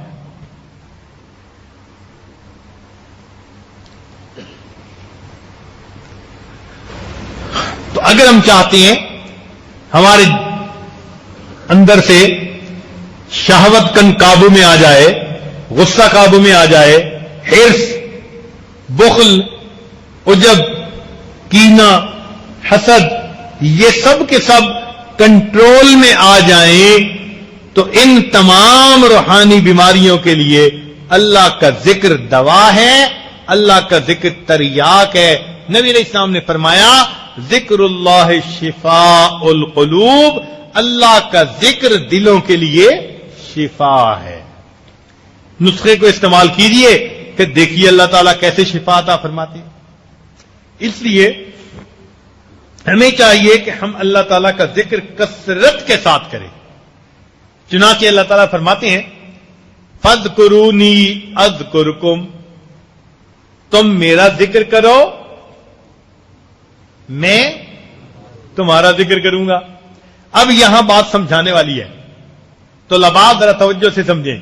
اس کا یہ مطلب نہیں ہے کہ تم مجھے یاد کرو، اللہ اللہ اللہ، میرے حکموں پہ چلو اور میں اس کے جواب میں کہوں گا بندہ بندہ بندہ۔ نہیں، اللہ تعالیٰ ایسے نہیں یاد کرتے۔ اللہ کا یاد کرنا کچھ اور معنی رکھتا ہے۔ اب ذرا مثال سنیے، ایک بندے نے پلاٹ تقسیم کرنے ہیں، مثال دے رہا ہوں، اور کسی بیچارے کو چاہیے۔ اب وہ جاتا ہے، ملتا ہے، ان کی منت سماجت کرتا ہے، کہتا ہے جی ایک پلاٹ ہمیں بھی دے دینا، اور واپس آ جاتا ہے، اور پھر دوبارہ فون کر کے کہتا ہے جی ذرا جب فیصلہ ہمیں بھی یاد رکھنا جی۔ تو اس نے کہا نا ہمیں بھی یاد رکھنا، اس کے یاد رکھنے کا کیا مطلب کہ آپ ہمارے حق میں فیصلہ کر دینا، یاد کرنے کا یہ مطلب تھا۔ بالکل یہی مطلب ہے فَاذْكُرُونِي أَذْكُرْكُمْ، میرے بندو تم میرے حکموں پہ عمل کرتے ہوئے مجھے یاد کرو گے، میں اللہ تمہارے حالات کو بناتے ہوئے تم بندوں کو یاد کر کے حالات کو تمہارے لیے سازگار بنا دوں گا، تمہیں خوشیوں کے حالات دے دوں گا، تمہیں بہار کے حالات دے دوں گا۔ تم مجھے عمل کے وقت یاد کرنا، میں اللہ اعمال کی توفیق دینے کے وقت تمہیں یاد کروں گا، اور میں تمہیں نئے نئے اعمال کی توفیق عطا فرما دوں گا۔ اس کا یہ مطلب ہے، کیا مطلب ہے کہ جب تم مجھے یاد کرو گے تو میں تمہیں نئے نئے اعمال کی توفیق عطا کر دوں گا۔ مصروفیت ہوتی ہے، اللہ تعالیٰ ان سے اور نیک کام کرواتے رہتے ہیں۔ اللہ والوں کو حیران ہوتے ہیں، دنیا کے کام میں بھی اگر وہ لگنا چاہیں تو اس کام میں بھی اللہ ان کو دین کے کام میں لگا دیتے ہیں، توفیق مل جاتی ہے۔ یہ کام بھی سمیٹ لیا، یہ بھی سمیٹ لیا، کام خود بخود سمٹتے چلے جاتے ہیں۔ اصل میں اللہ تعالیٰ ان کو نیک اعمال کی توفیق عطا فرما دیتے ہیں۔ تو اس کا یہ مطلب ہے میرے بندو تم مجھے یاد کرو گے اور میں تمہیں نیک اعمال کی اور توفیقیں عطا فرما دوں گا۔ یہ توفیق اللہ کی طرف سے ہے۔ اس لیے ایک بزرگ فرماتے تھے کہ جس طرح اللہ تعالیٰ رزق بندوں میں تقسیم فرماتے ہیں، اعمال کی توفیق بھی بندوں میں تقسیم فرما دیتے ہیں۔ اب کسی کو تہجد کی توفیق نصیب ہے؟ نہیں۔ تکبیر اولیٰ کی پابندی کی توفیق نصیب ہے؟ جی نہیں۔ تو پھر روزانہ تلاوت کی پابندی کی توفیق نصیب ہے؟ جی نہیں۔ آنکھیں غیر محرم سے بچانے کی توفیق نصیب ہے؟ جی نہیں۔ یہ توفیقیں کیسے ملیں گی؟ آئیے ذکر کیجئے اور پھر دیکھیے اللہ ان نیک اعمال کی توفیقیں کیسے عطا فرما دیتے ہیں۔ تو فَاذْكُرُونِي أَذْكُرْكُمْ، اس کے عجیب معنی ہیں۔ ایک معنی تو اس کا یہ بنتا ہے اے میرے بندو تم مجھے فرش پہ یاد کرو گے تو میں پروردگار تمہیں عرش پہ یاد کروں گا۔ تم مجھے فرش پہ یاد کرو گے تو میں پروردگار تمہیں عرش پہ یاد کروں گا۔ اور دوسری بات فرمائی کہ اے بندو تم میرے حکموں کی اطاعت کے وقت اگر مجھے یاد کرو گے تو تمہارے کاموں کے وقت میں مخلوق کو تمہارا مطیع اور فرما بردار بنا دوں گا۔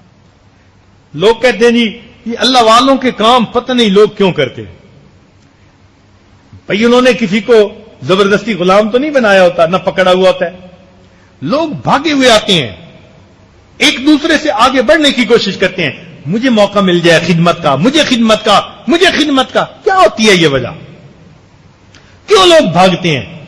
یہ اللہ کی خدمت میں لگے ہوتے ہیں، اس کے بدلے اللہ مخلوق کو ان کی خدمت پر لگا دیتے ہیں.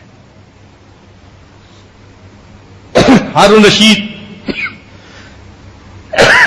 ایک مرتبہ اپنے گھر میں بیٹھا مسجد کی طرف دیکھ رہا تھا صحن میں. امام ابو یوسف رحمت اللہ علیہ اور مسجد میں داخل ہونے لگے تو دو طالب علم بھاگے. ایک چاہتا تھا میں حضرت کے جوتے اٹھاؤں، دوسرا چاہتا تھا کہ میں حضرت کے جوتے اٹھاؤں.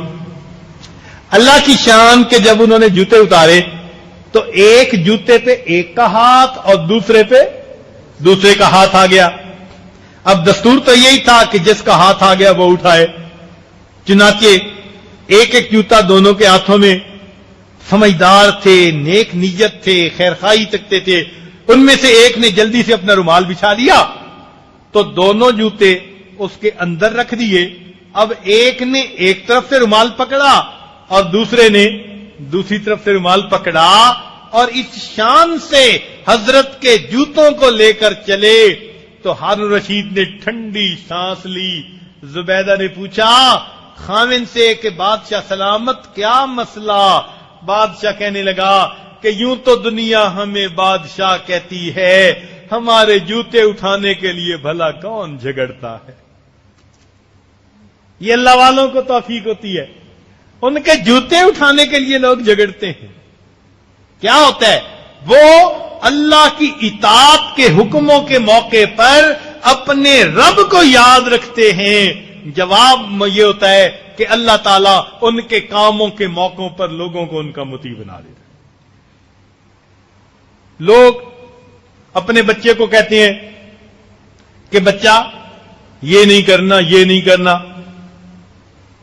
بچہ سنتا ہی نہیں، اور اللہ والے وہی لفظ کہہ دیتے ہیں تو بچہ مان لیتا ہے بات. آخر کیا وجہ ہے؟ بیوی کہتی رہی سگریٹ چھوڑ دو، سگریٹ چھوڑ دو، سگریٹ چھوڑ دو، اور خاوند بتانے لگا کہ میں نے جواب دیا تمہیں چھوڑ سکتا ہوں، سگریٹ نہیں چھوڑ سکتا. یہ حالت تھی. اور یہ بندہ بیت ہوتا ہے اور بیت ہونے کے چند دن کے اندر ادخود سگریٹ کو چھوڑ دیتا ہے. کیا وجہ تھی؟ وہ بیچاری ساری زندگی کہتی رہی، کھپتی رہی، اثر نہ ہوا. اللہ والے کی صحبت کا اثر کیا ہے؟ اللہ تعالیٰ اللہ والوں کی صحبت میں بیٹھنے سے عملوں کی توفیق عطا فرما دیتے ہیں. اس کو عمل کی توفیق نصیب ہو گئی، سگریٹ چھوٹ گئی. تو جو انسان اللہ کا ذکر کثرت سے کرتا ہے اس کے بدلے اللہ تعالیٰ کی طرف سے اس کو کثرت سے اعمال کی توفیق ملتی ہے. جو اللہ کی عبادت میں لگ جاتا ہے اللہ تعالیٰ اپنی مخلوق کو اس کی خدمت میں لگا دیتے ہیں.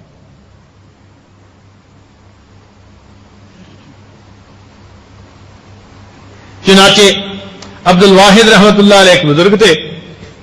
فرماتے ہیں کہ ایک دن پتہ نہیں کیا خیال آیا، میں نے اللہ سے دعا کی اللہ جنت میں جس نے میری ساتھی بننا ہے تو دنیا میں مجھے دکھا دیجیے. تو فرمایا گیا کہ اچھا فلاں جگہ جا، ایک عورت ملے گی، وہ جنت میں تمہاری بیوی بن جائے گی. یہ گئے تو وہاں پر دیکھا کہ ایک عورت مصلی پہ بیٹھی نفلیں پڑھ رہی ہے. بڑے حیران ہوئے، اور اس کی بکریاں چر رہی ہیں اور بکریوں کے ساتھ بھیڑیا بھی بیٹھا ہے اور بھیڑیا بکریوں کو کہہ کچھ نہیں رہا. یہ بڑے حیران ہوئے. تو جب اس عورت کے قریب پہنچے، سلام کیا، ان کو بھی اللہ نے دل میں ڈال دی. وہ فرمانے لگیں کہ عبد الواحد وعدہ تو قیامت کے بعد کا ہے، تم ابھی کیسے آ گئے؟ وعدہ تو جنت کا ہے، تم ابھی کیسے آ گئے؟ کہنے لگے میں سمجھ گیا کہ یہ کوئی بہت فراست بصیرت رکھنے والی اللہ کی مقبول بندی ہے. تو میں نے اس سے پوچھا کہ مجھے ایک بات سمجھ نہیں آ رہی، آپ مصلی پہ بیٹھی نماز پڑھ رہی ہیں، بکریاں چر رہی ہیں، اور بھیڑیے ان کے قریب ہیں اور بکریوں کو کہہ کچھ نہیں رہے. تو اس نے جواب دیا عبد الواحد جب سے میں نے اپنے اللہ سے صلح کر لی اس وقت سے بھیڑیے نے میری بکریوں سے صلح کر لی. آج لوگ آتے ہیں کہتے ہیں یہ اولاد بات نہیں مانتی. کرو نا اللہ سے صلح, مانو نا اللہ کی ہر بات, پھر دیکھو اولاد تمہاری بات کیسے مانتی ہے. کوئی 80% دین پر سنت پر, کوئی 90%, کوئی 95%, 100% زندگی کوئی نہیں ہوتی. وہ جو کمی کوتاہی ہوتی ہے اس کا اثر ریفلیکٹ ہو کر اولاد میں نظر آتا ہے, دل تنگ ہوتا ہے, بچے بات نہیں مان رہے. کاش وہ جو ہم نے کمی چھوڑی ہوئی ہے وہ ہم پوری کر دیتے, اللہ اولاد کو ہمارا مطیع فرما بردار بنا دیتے. کئی دفعہ آزمائش ہو جاتی ہے بندے کی, مگر عام دستور یہی ہے کہ جو اللہ کا فرما بردار بن جائے گا اللہ تعالی مخلوق کو ان کا فرما بردار بنا دے.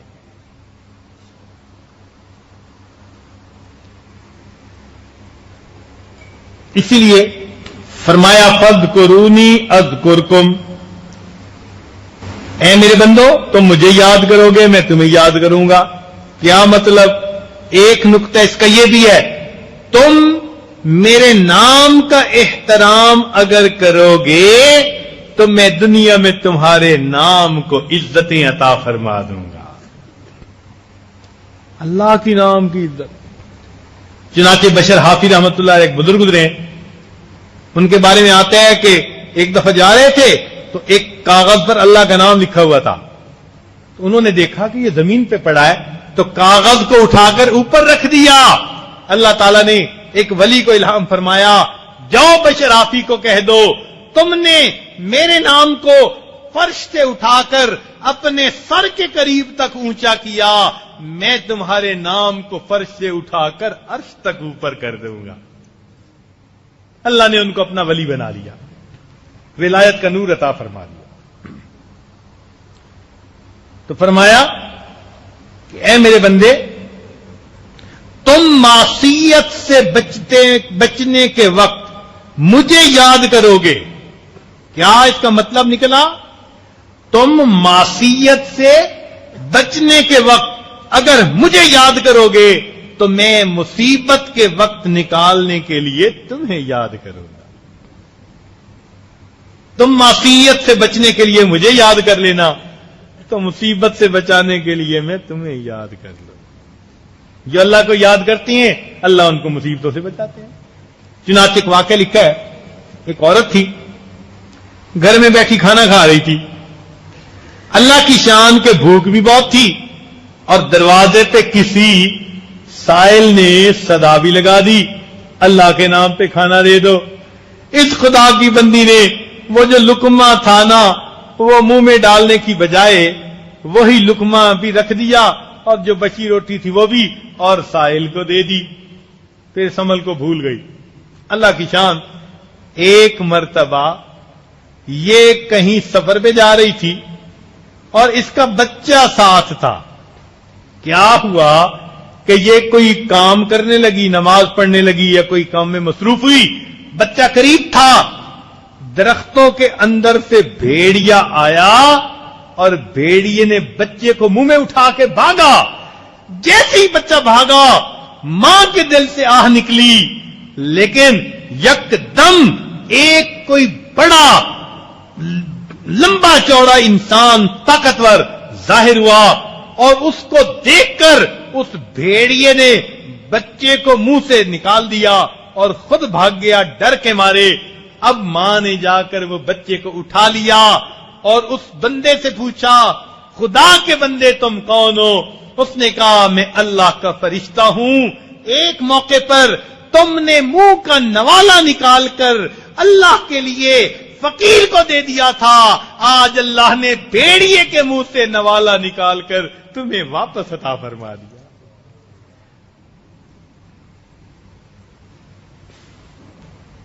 تو ہم اب اگر اپنی زندگی میں اللہ کو یاد کریں گے تو اللہ رب العزت ایسی مصیبت کے وقت میں ہمیں یاد فرمائیں.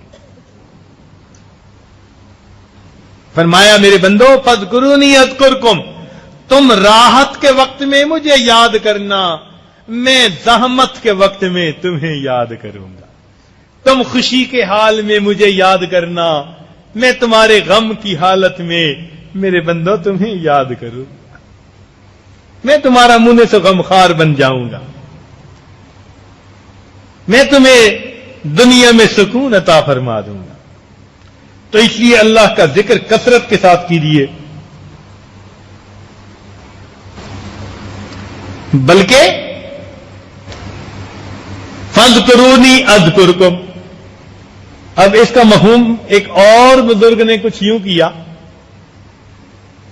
کہ فاذکرونی فی مہدکم اذکرکم فی لحدکم۔ تم اگر اپنے پنگوڑے میں یعنی نرم بستروں میں مجھے یاد کرو گے، میں پروردگار قبر کی تاریکی میں تمہیں یاد کروں گا۔ تو آج اللہ کا ذکر ہم کثرت سے کریں۔ اللہ تعالیٰ ارشاد فرماتے ہیں الا بذکر اللہ تطمئن القلوب، جان لو اللہ تعالیٰ کی یاد کے ساتھ دلوں کا اطمینان وابستہ ہے، نہ دنیا سے، نہ دولت سے، نہ گھر آباد کرنے سے تسلی دل کو ہوتی ہے، خدا کو یاد کرنے، اللہ کو یاد کرنے سے دل کو سکون ملتا ہے، دل کو تسلی مل جاتی ہے۔ اس لیے ہم اللہ تعالی کے نام کو یاد کریں، پھر دیکھیے اس کی کیا برکتیں ہمیں نصیب ہوں گی۔ کتنی تسکین ہے وابستہ تیرے نام کے ساتھ، نیند کانٹوں پہ بھی آ جاتی ہے آرام کے ساتھ۔ اللہ کے نام میں کیا لطف ہے، کیا مزہ ہے۔ اس لیے کسی عارف نے کہا کہ اللہ اللہ اینچ شیری ہست نام، اللہ اللہ اینچ شیری ہست نام، شیر و شکر می شود جانم تمام۔ کہ یہ اللہ اللہ کتنا میٹھا لفظ ہے، جب میں یہ لیتا ہوں تو میرے بدن میں یوں مٹھاس آ جاتی ہے جیسے دودھ میں شکر کو ڈال دو تو پورا دودھ میٹھا ہو جاتا ہے۔ اللہ اللہ اینچ شیری ہست نام، شیر و شکر می شود جانم تمام۔ اللہ اللہ کیسا پیارا نام ہے، عاشقوں کا مینا اور جام ہے۔ جیسے لوگ جام پیتے ہیں نا تو ان کو نشہ ہوتا ہے، اللہ والوں کو اللہ کے نام کا، شراب الست کا نشہ چڑھ جاتا ہے۔ اس اللہ کے نام میں کیا برکتیں ہیں، ذرا اس کو کر کے دیکھ لیجئے، ذرا مزہ پائیے۔ اللہ کے بڑے مزے، جو بھی چاہے وہ چکھ لے۔ سمجھے؟ اللہ کے بڑے مزے، جو بھی چاہے وہ چکھ لے۔ اللہ کا ذکر کیجیے۔ تو اس لیے نبی علیہ السلام نے فرمایا وذکر اللہ انیسی، اور اللہ کا ذکر میرا انیس ہے، میرا مونس ہے۔ میرے غم کی حالت میں، مصیبت کی حالت میں اللہ کو یاد کرنے سے مجھے سکون نصیب ہو جاتا ہے۔ تو بھائی جب پریشانی آئے، مصیبت آئے تو ہمیں کیا کرنا چاہیے؟ اللہ کا ذکر کرنا چاہیے، اور اللہ کے ذکر کے ساتھ قرآن بھی اللہ کا ذکر ہے، تلاوت بھی کیجیے، نماز بھی پڑھیے، صبر کیجیے، دیکھو اللہ کی مدد آتی ہے۔ اللہ تعالیٰ نے فرمایا وَاسْتَعِینُوا بِالصَّبْرِ وَالصَّلَاةِ، تم میری مدد پاؤ اللہ کے صبر کے ساتھ اور اللہ کی اپنے نماز پڑھنے کے ساتھ۔ تو جب بھی کوئی مصیبت کا لمحہ آئے، اللہ کا ذکر بھی کثرت سے کیجیے، زبان سے بھی، دل سے بھی، اور قرآن بھی پڑھیے، نماز بھی پڑھیے، پھر دیکھیے اللہ تعالیٰ مصیبتوں کو کیسے ٹال دیتے ہیں۔ مخلوق کے سامنے شکوے کرنے کی کوئی ضرورت نہیں، اپنے رب کے سامنے ہاتھ اٹھا لیجئے۔ حالات تو اللہ نے بدلنے ہیں، جب ہماری فریاد پہنچ جائے گی اللہ تعالیٰ حالات کو بدل دیں گے۔ تو نبی علیہ السلام نے دیکھو کتنی پیاری بات فرمائی، فرمایا ہے وذکر اللہ انیسی، اور اللہ کا ذکر میرا مونس، میرا غمخوار ہے، غم گسار ہے۔ ہم بھی اللہ کے ذکر سے انس پائیں، محبت اور جو ہے کے ساتھ کر کے اپنے غموں کا مداوع حاصل کریں۔ اللہ تعالیٰ تمام پریشانیوں کو دور فرما دے، اور اللہ تعالیٰ ہمیں خوشیوں بری، دین والی، اللہ تعالیٰ اپنے قرب والی اعمال سے بھری ہوئی زندگی نصیب فرما دیں۔ وآخر دعوانا ان الحمد للہ رب العالمین۔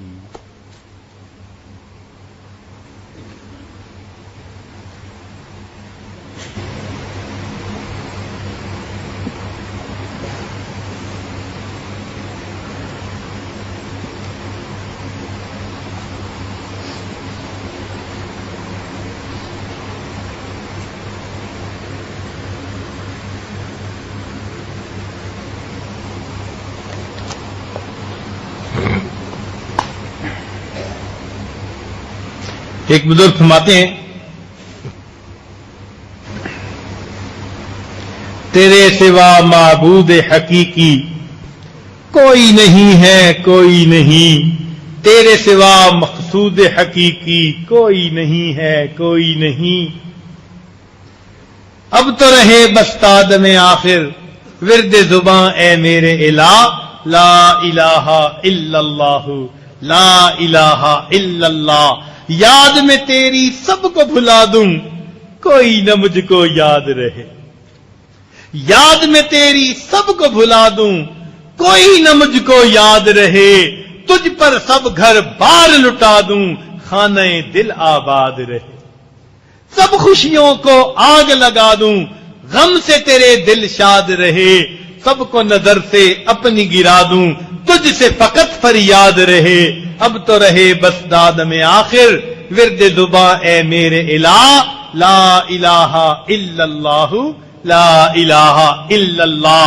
مجھ کو سراپا ذکر بنا دے، ذکر تیرا اے میرے خدا، نکلے میرے ہر بنے منہ سے ذکر تیرا اے میرے خدا۔ اب تو کبھی چھوڑے نہ چھوٹے ذکر تیرا اب میرے خدا۔ حلق سے نکلے سانس کے بدلے ذکر تیرا اے میرے خدا۔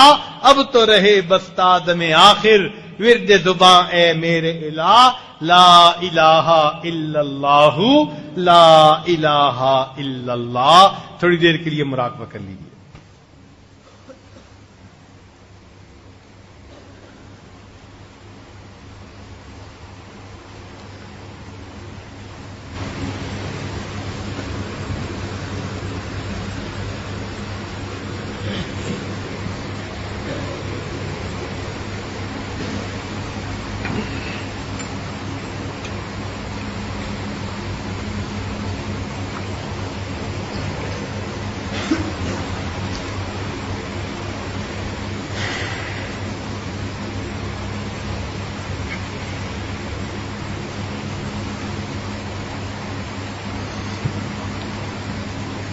ہے لگا دنیا کا میلہ 4 دن،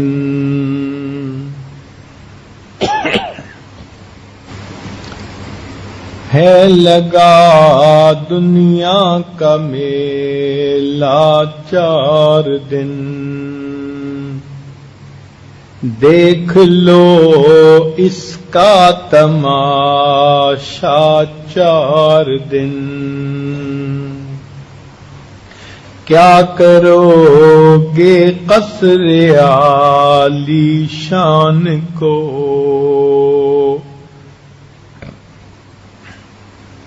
جب کہ ہے اس میں ٹھکانہ 4 دن،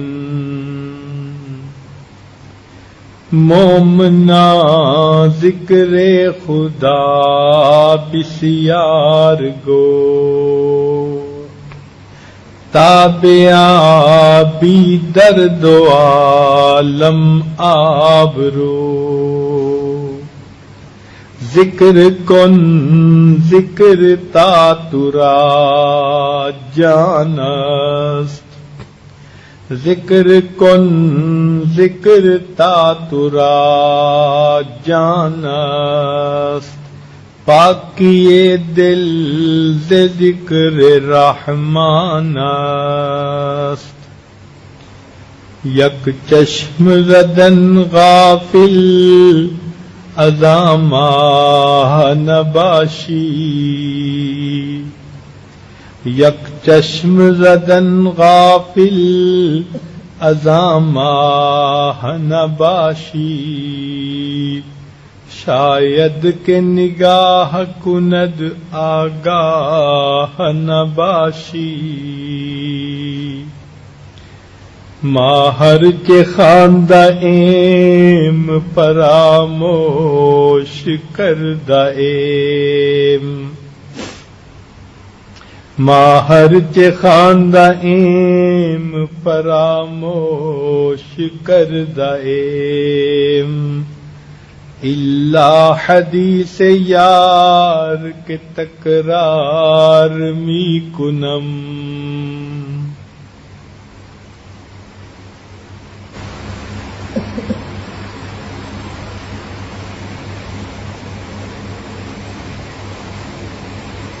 مومنا ذکر خدا بسیار کن اللہ اللہ کیسا پیارا نام ہے اللہ اللہ کیسا پیارا نام ہے انما المؤمنون الذين اذا ذكر الله وجلت قلوبهم اللہ اللہ کیسا پیارا نام ہے انما المؤمنون الذين اذا ذكر الله وجلت قلوبهم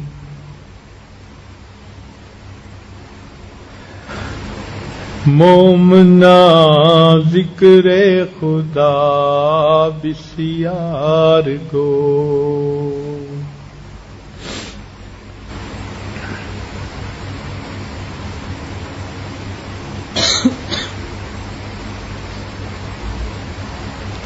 نہ غرض کسی سے نہ واسطہ مجھے کام اپنے ہی کام سے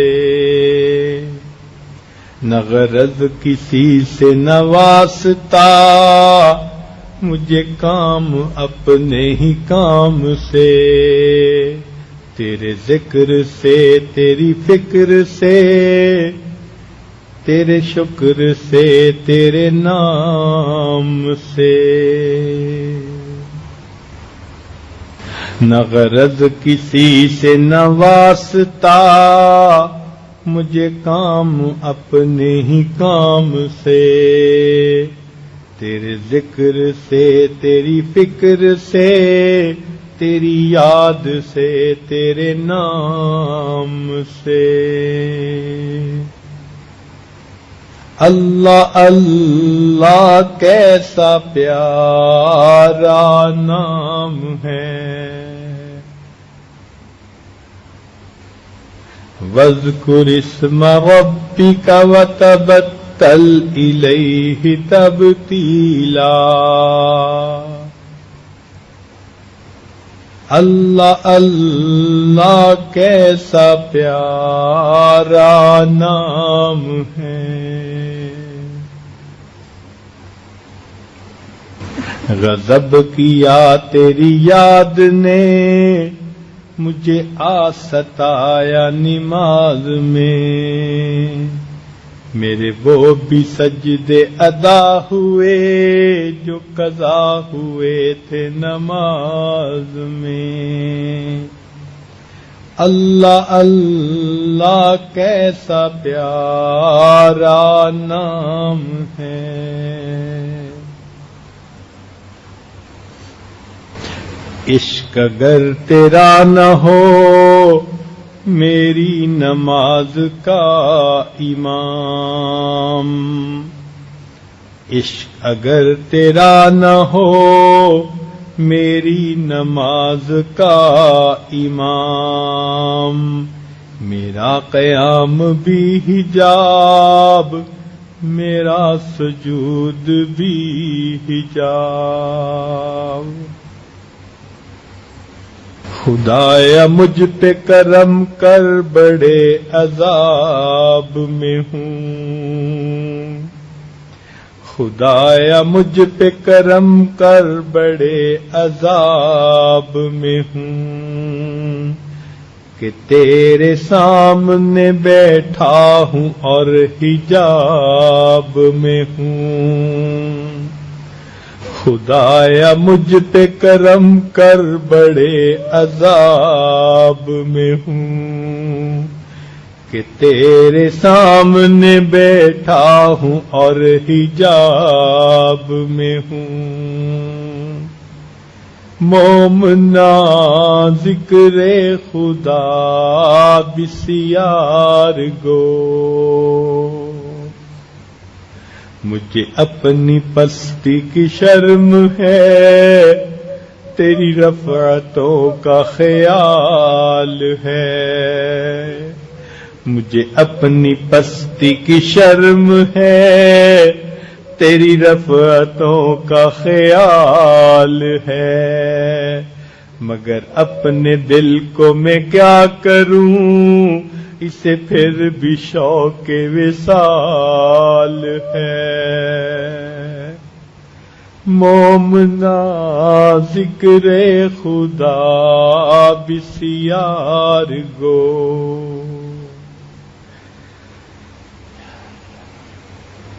لا الہ الا اللہ، دعا کر لیجئے۔ سبحان ربی العلی وہاب، اللہم صلی علی سیدنا محمد وعلی آل سیدنا محمد وبارک وسلم۔ اے مالک، ہم آپ کے عاجز مسکین بندے ہیں، ہمارے گناہوں کو معاف فرما، ہماری خطاؤں سے درگزر فرما، ہمارے عیبوں کی پردہ پوشی فرما۔ اللہ ہماری نگاہوں کو پاک فرما، ہمارے دلوں کو صاف فرما، ہمارے سینوں کو اپنی محبت سے لبریز فرما، اپنے عشق کی آتش ہمارے سینوں میں پیدا فرما، ہمارے انگ انگ سے اپنے ذکر کو جاری فرما، روئیں روئیں سے اپنے ذکر کو جاری فرما۔ اللہ ہڈی ہڈی بوٹی بوٹی میں اپنی محبت پیدا فرما۔ میرے مولا، ہم غافل دلوں کے ساتھ آپ کے سامنے حاضر ہیں، ہم میلے دلوں کے ساتھ آپ کے سامنے حاضر ہیں۔ اے مولا، ہم پتھر دلوں کے ساتھ آپ کے سامنے حاضر ہیں۔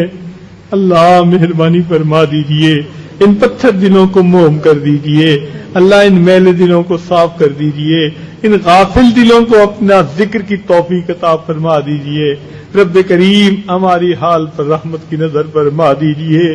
اللہ، تیری ایک نگاہ کی بات ہے، میری زندگی کا سوال ہے۔ اے اللہ، جب بچہ پریشان ہوتا ہے ماں باپ کی طرف دوڑتا ہے، اور بندہ پریشان ہوتا ہے ماں باپ تو اپنے پروردگار کی طرف لوٹتا ہے۔ اے بے قصوں کے دستگیر، اے ٹوٹے دلوں کو تسلی دینے والے، اے خالی جھولیوں کو بھر دینے والے، اللہ ہمارے حال پر بھی رحمت کی نظر فرما۔ میرے مولا، جب کوئی ماں اپنے بچوں کو نجاست میں لچڑا دیکھتی ہے، جو بچے سے نفرت نہیں کرتی، اسے پھینک نہیں دیتی، چھوڑ نہیں دیتی، سمجھتی ہے یہ نادان ہے، مگر بیٹا تو میرا ہی ہے، اللہ وہ بچے کو دھو لیتی ہے، سینے سے لگا لیتی ہے۔ اے مولا، ہم بھی گناہوں کی نجاست میں لچڑے ہوئے ہیں، مگر بندے تو آپ ہی کے ہیں۔ اے اللہ، ہم سے نفرت نہ فرمائیے، ہمیں اپنی نگاہوں سے گرا نہ دیجیے، اللہ ہمیں دنیا میں ذلت نہ دیجیے، اے اللہ آزمائشوں میں نہ ڈالیے۔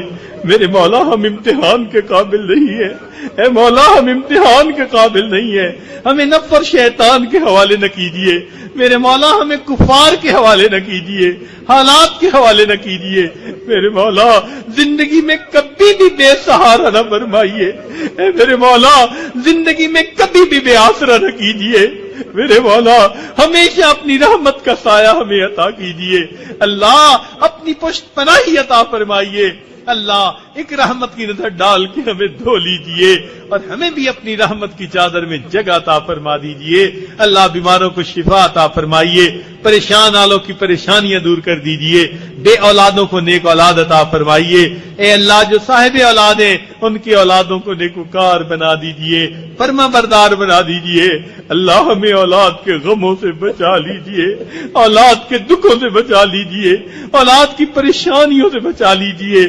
اللہ ہم اپنے بچوں کو پڑھنے کام کرنے کے لیے دور بھیج دیتے ہیں، میرے مولا ہم دور ہوتے ہیں آپ قریب ہوتے ہیں، اللہ ان بچوں کی عزت کی حفاظت فرمائیے، ان کی جان کی حفاظت فرمائیے، ان کے ایمان کی حفاظت فرمائیے، رب کریم ان کو اپنا بنا لیجئے، اللہ اپنی رحمت میں ان کو چادر عطا فرما دیجئے۔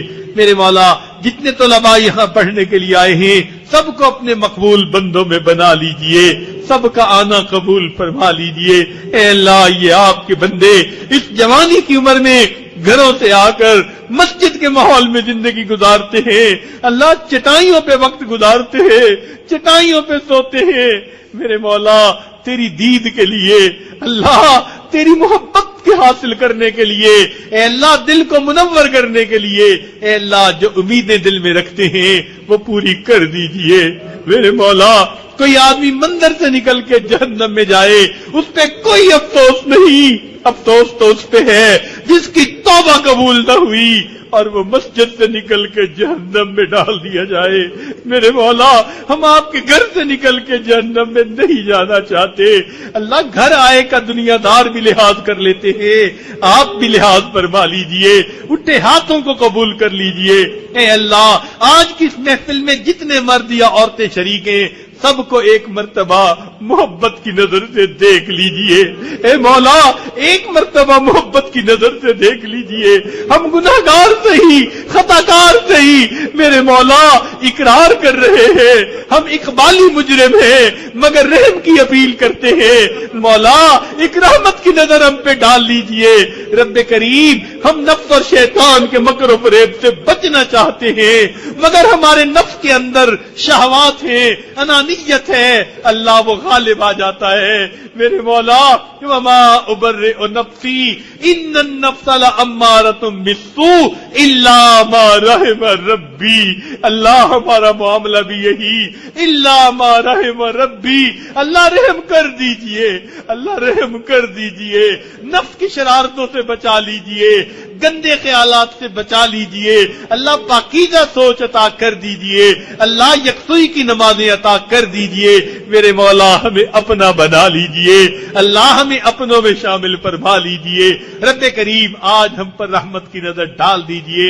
اے اللہ آج کتنے نوجوان بچے ہیں سچی توبہ کر رہے ہیں، میرے مولا آج تو گرم خون بھی معافیاں مانگ رہا ہے، اے مولا اگر آپ نے ان کو قبول نہ فرمایا شیطان بہکائے گا، نفس بھٹکائے گا، جوانیاں ضائع ہو جائے گی، اللہ ضائع ہونے سے بچا لیجئے، اللہ بھٹکنے سے بچا لیجئے، پھسلنے سے بچا لیجئے، اللہ ہمیں ڈگمگانے سے بچا لیجئے۔ میرے مولا ہم آپ کا سہارا چاہتے ہیں، دنیا میں ہر کمزور کسی قوی کو ڈھونڈتا ہے، اے مولا آپ سب سے زیادہ قوی ہیں، ہم آپ کا سہارا مانگتے ہیں، اللہ ہمیں اپنا سہارا دے دیجئے اور شیطان کے ہتھکنڈوں سے ہمیں بچا لیجئے اور ہمیں تقوی پرہیزگاری کی زندگی عطا فرما دیجئے اور ہماری ان دعاؤں کو اپنی رحمت سے قبول فرما لیجئے۔ ہمارے اس ادارے کے لیے اللہ سب آسانیاں فرما دیجئے، اللہ جو معاونین ہیں ان کو اپنے مقربین میں شامل فرما لیجئے۔ ربنا تقبل منا انک انت السمیع العلیم تب علینا انک انت التواب الرحیم، صلی اللہ تعالی علی حبیبہ سیدنا محمد وآلہ واصحابہ اجمعین برحمتک یا ارحم الراحمین۔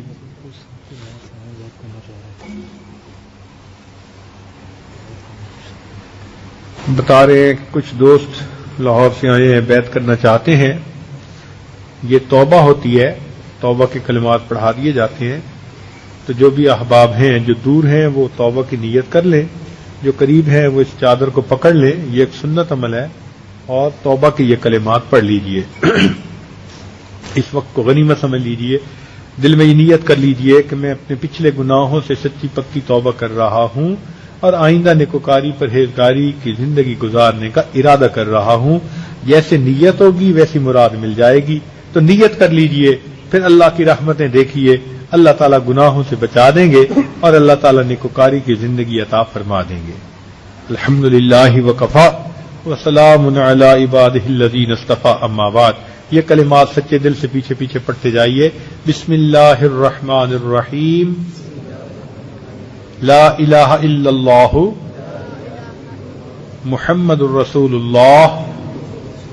آمنت باللہ وملائکتہ وکتبہ ورسلہ والیوم الآخر والقدر خیرہ وشرہ من اللہ تعالی والبعث بعد الموت.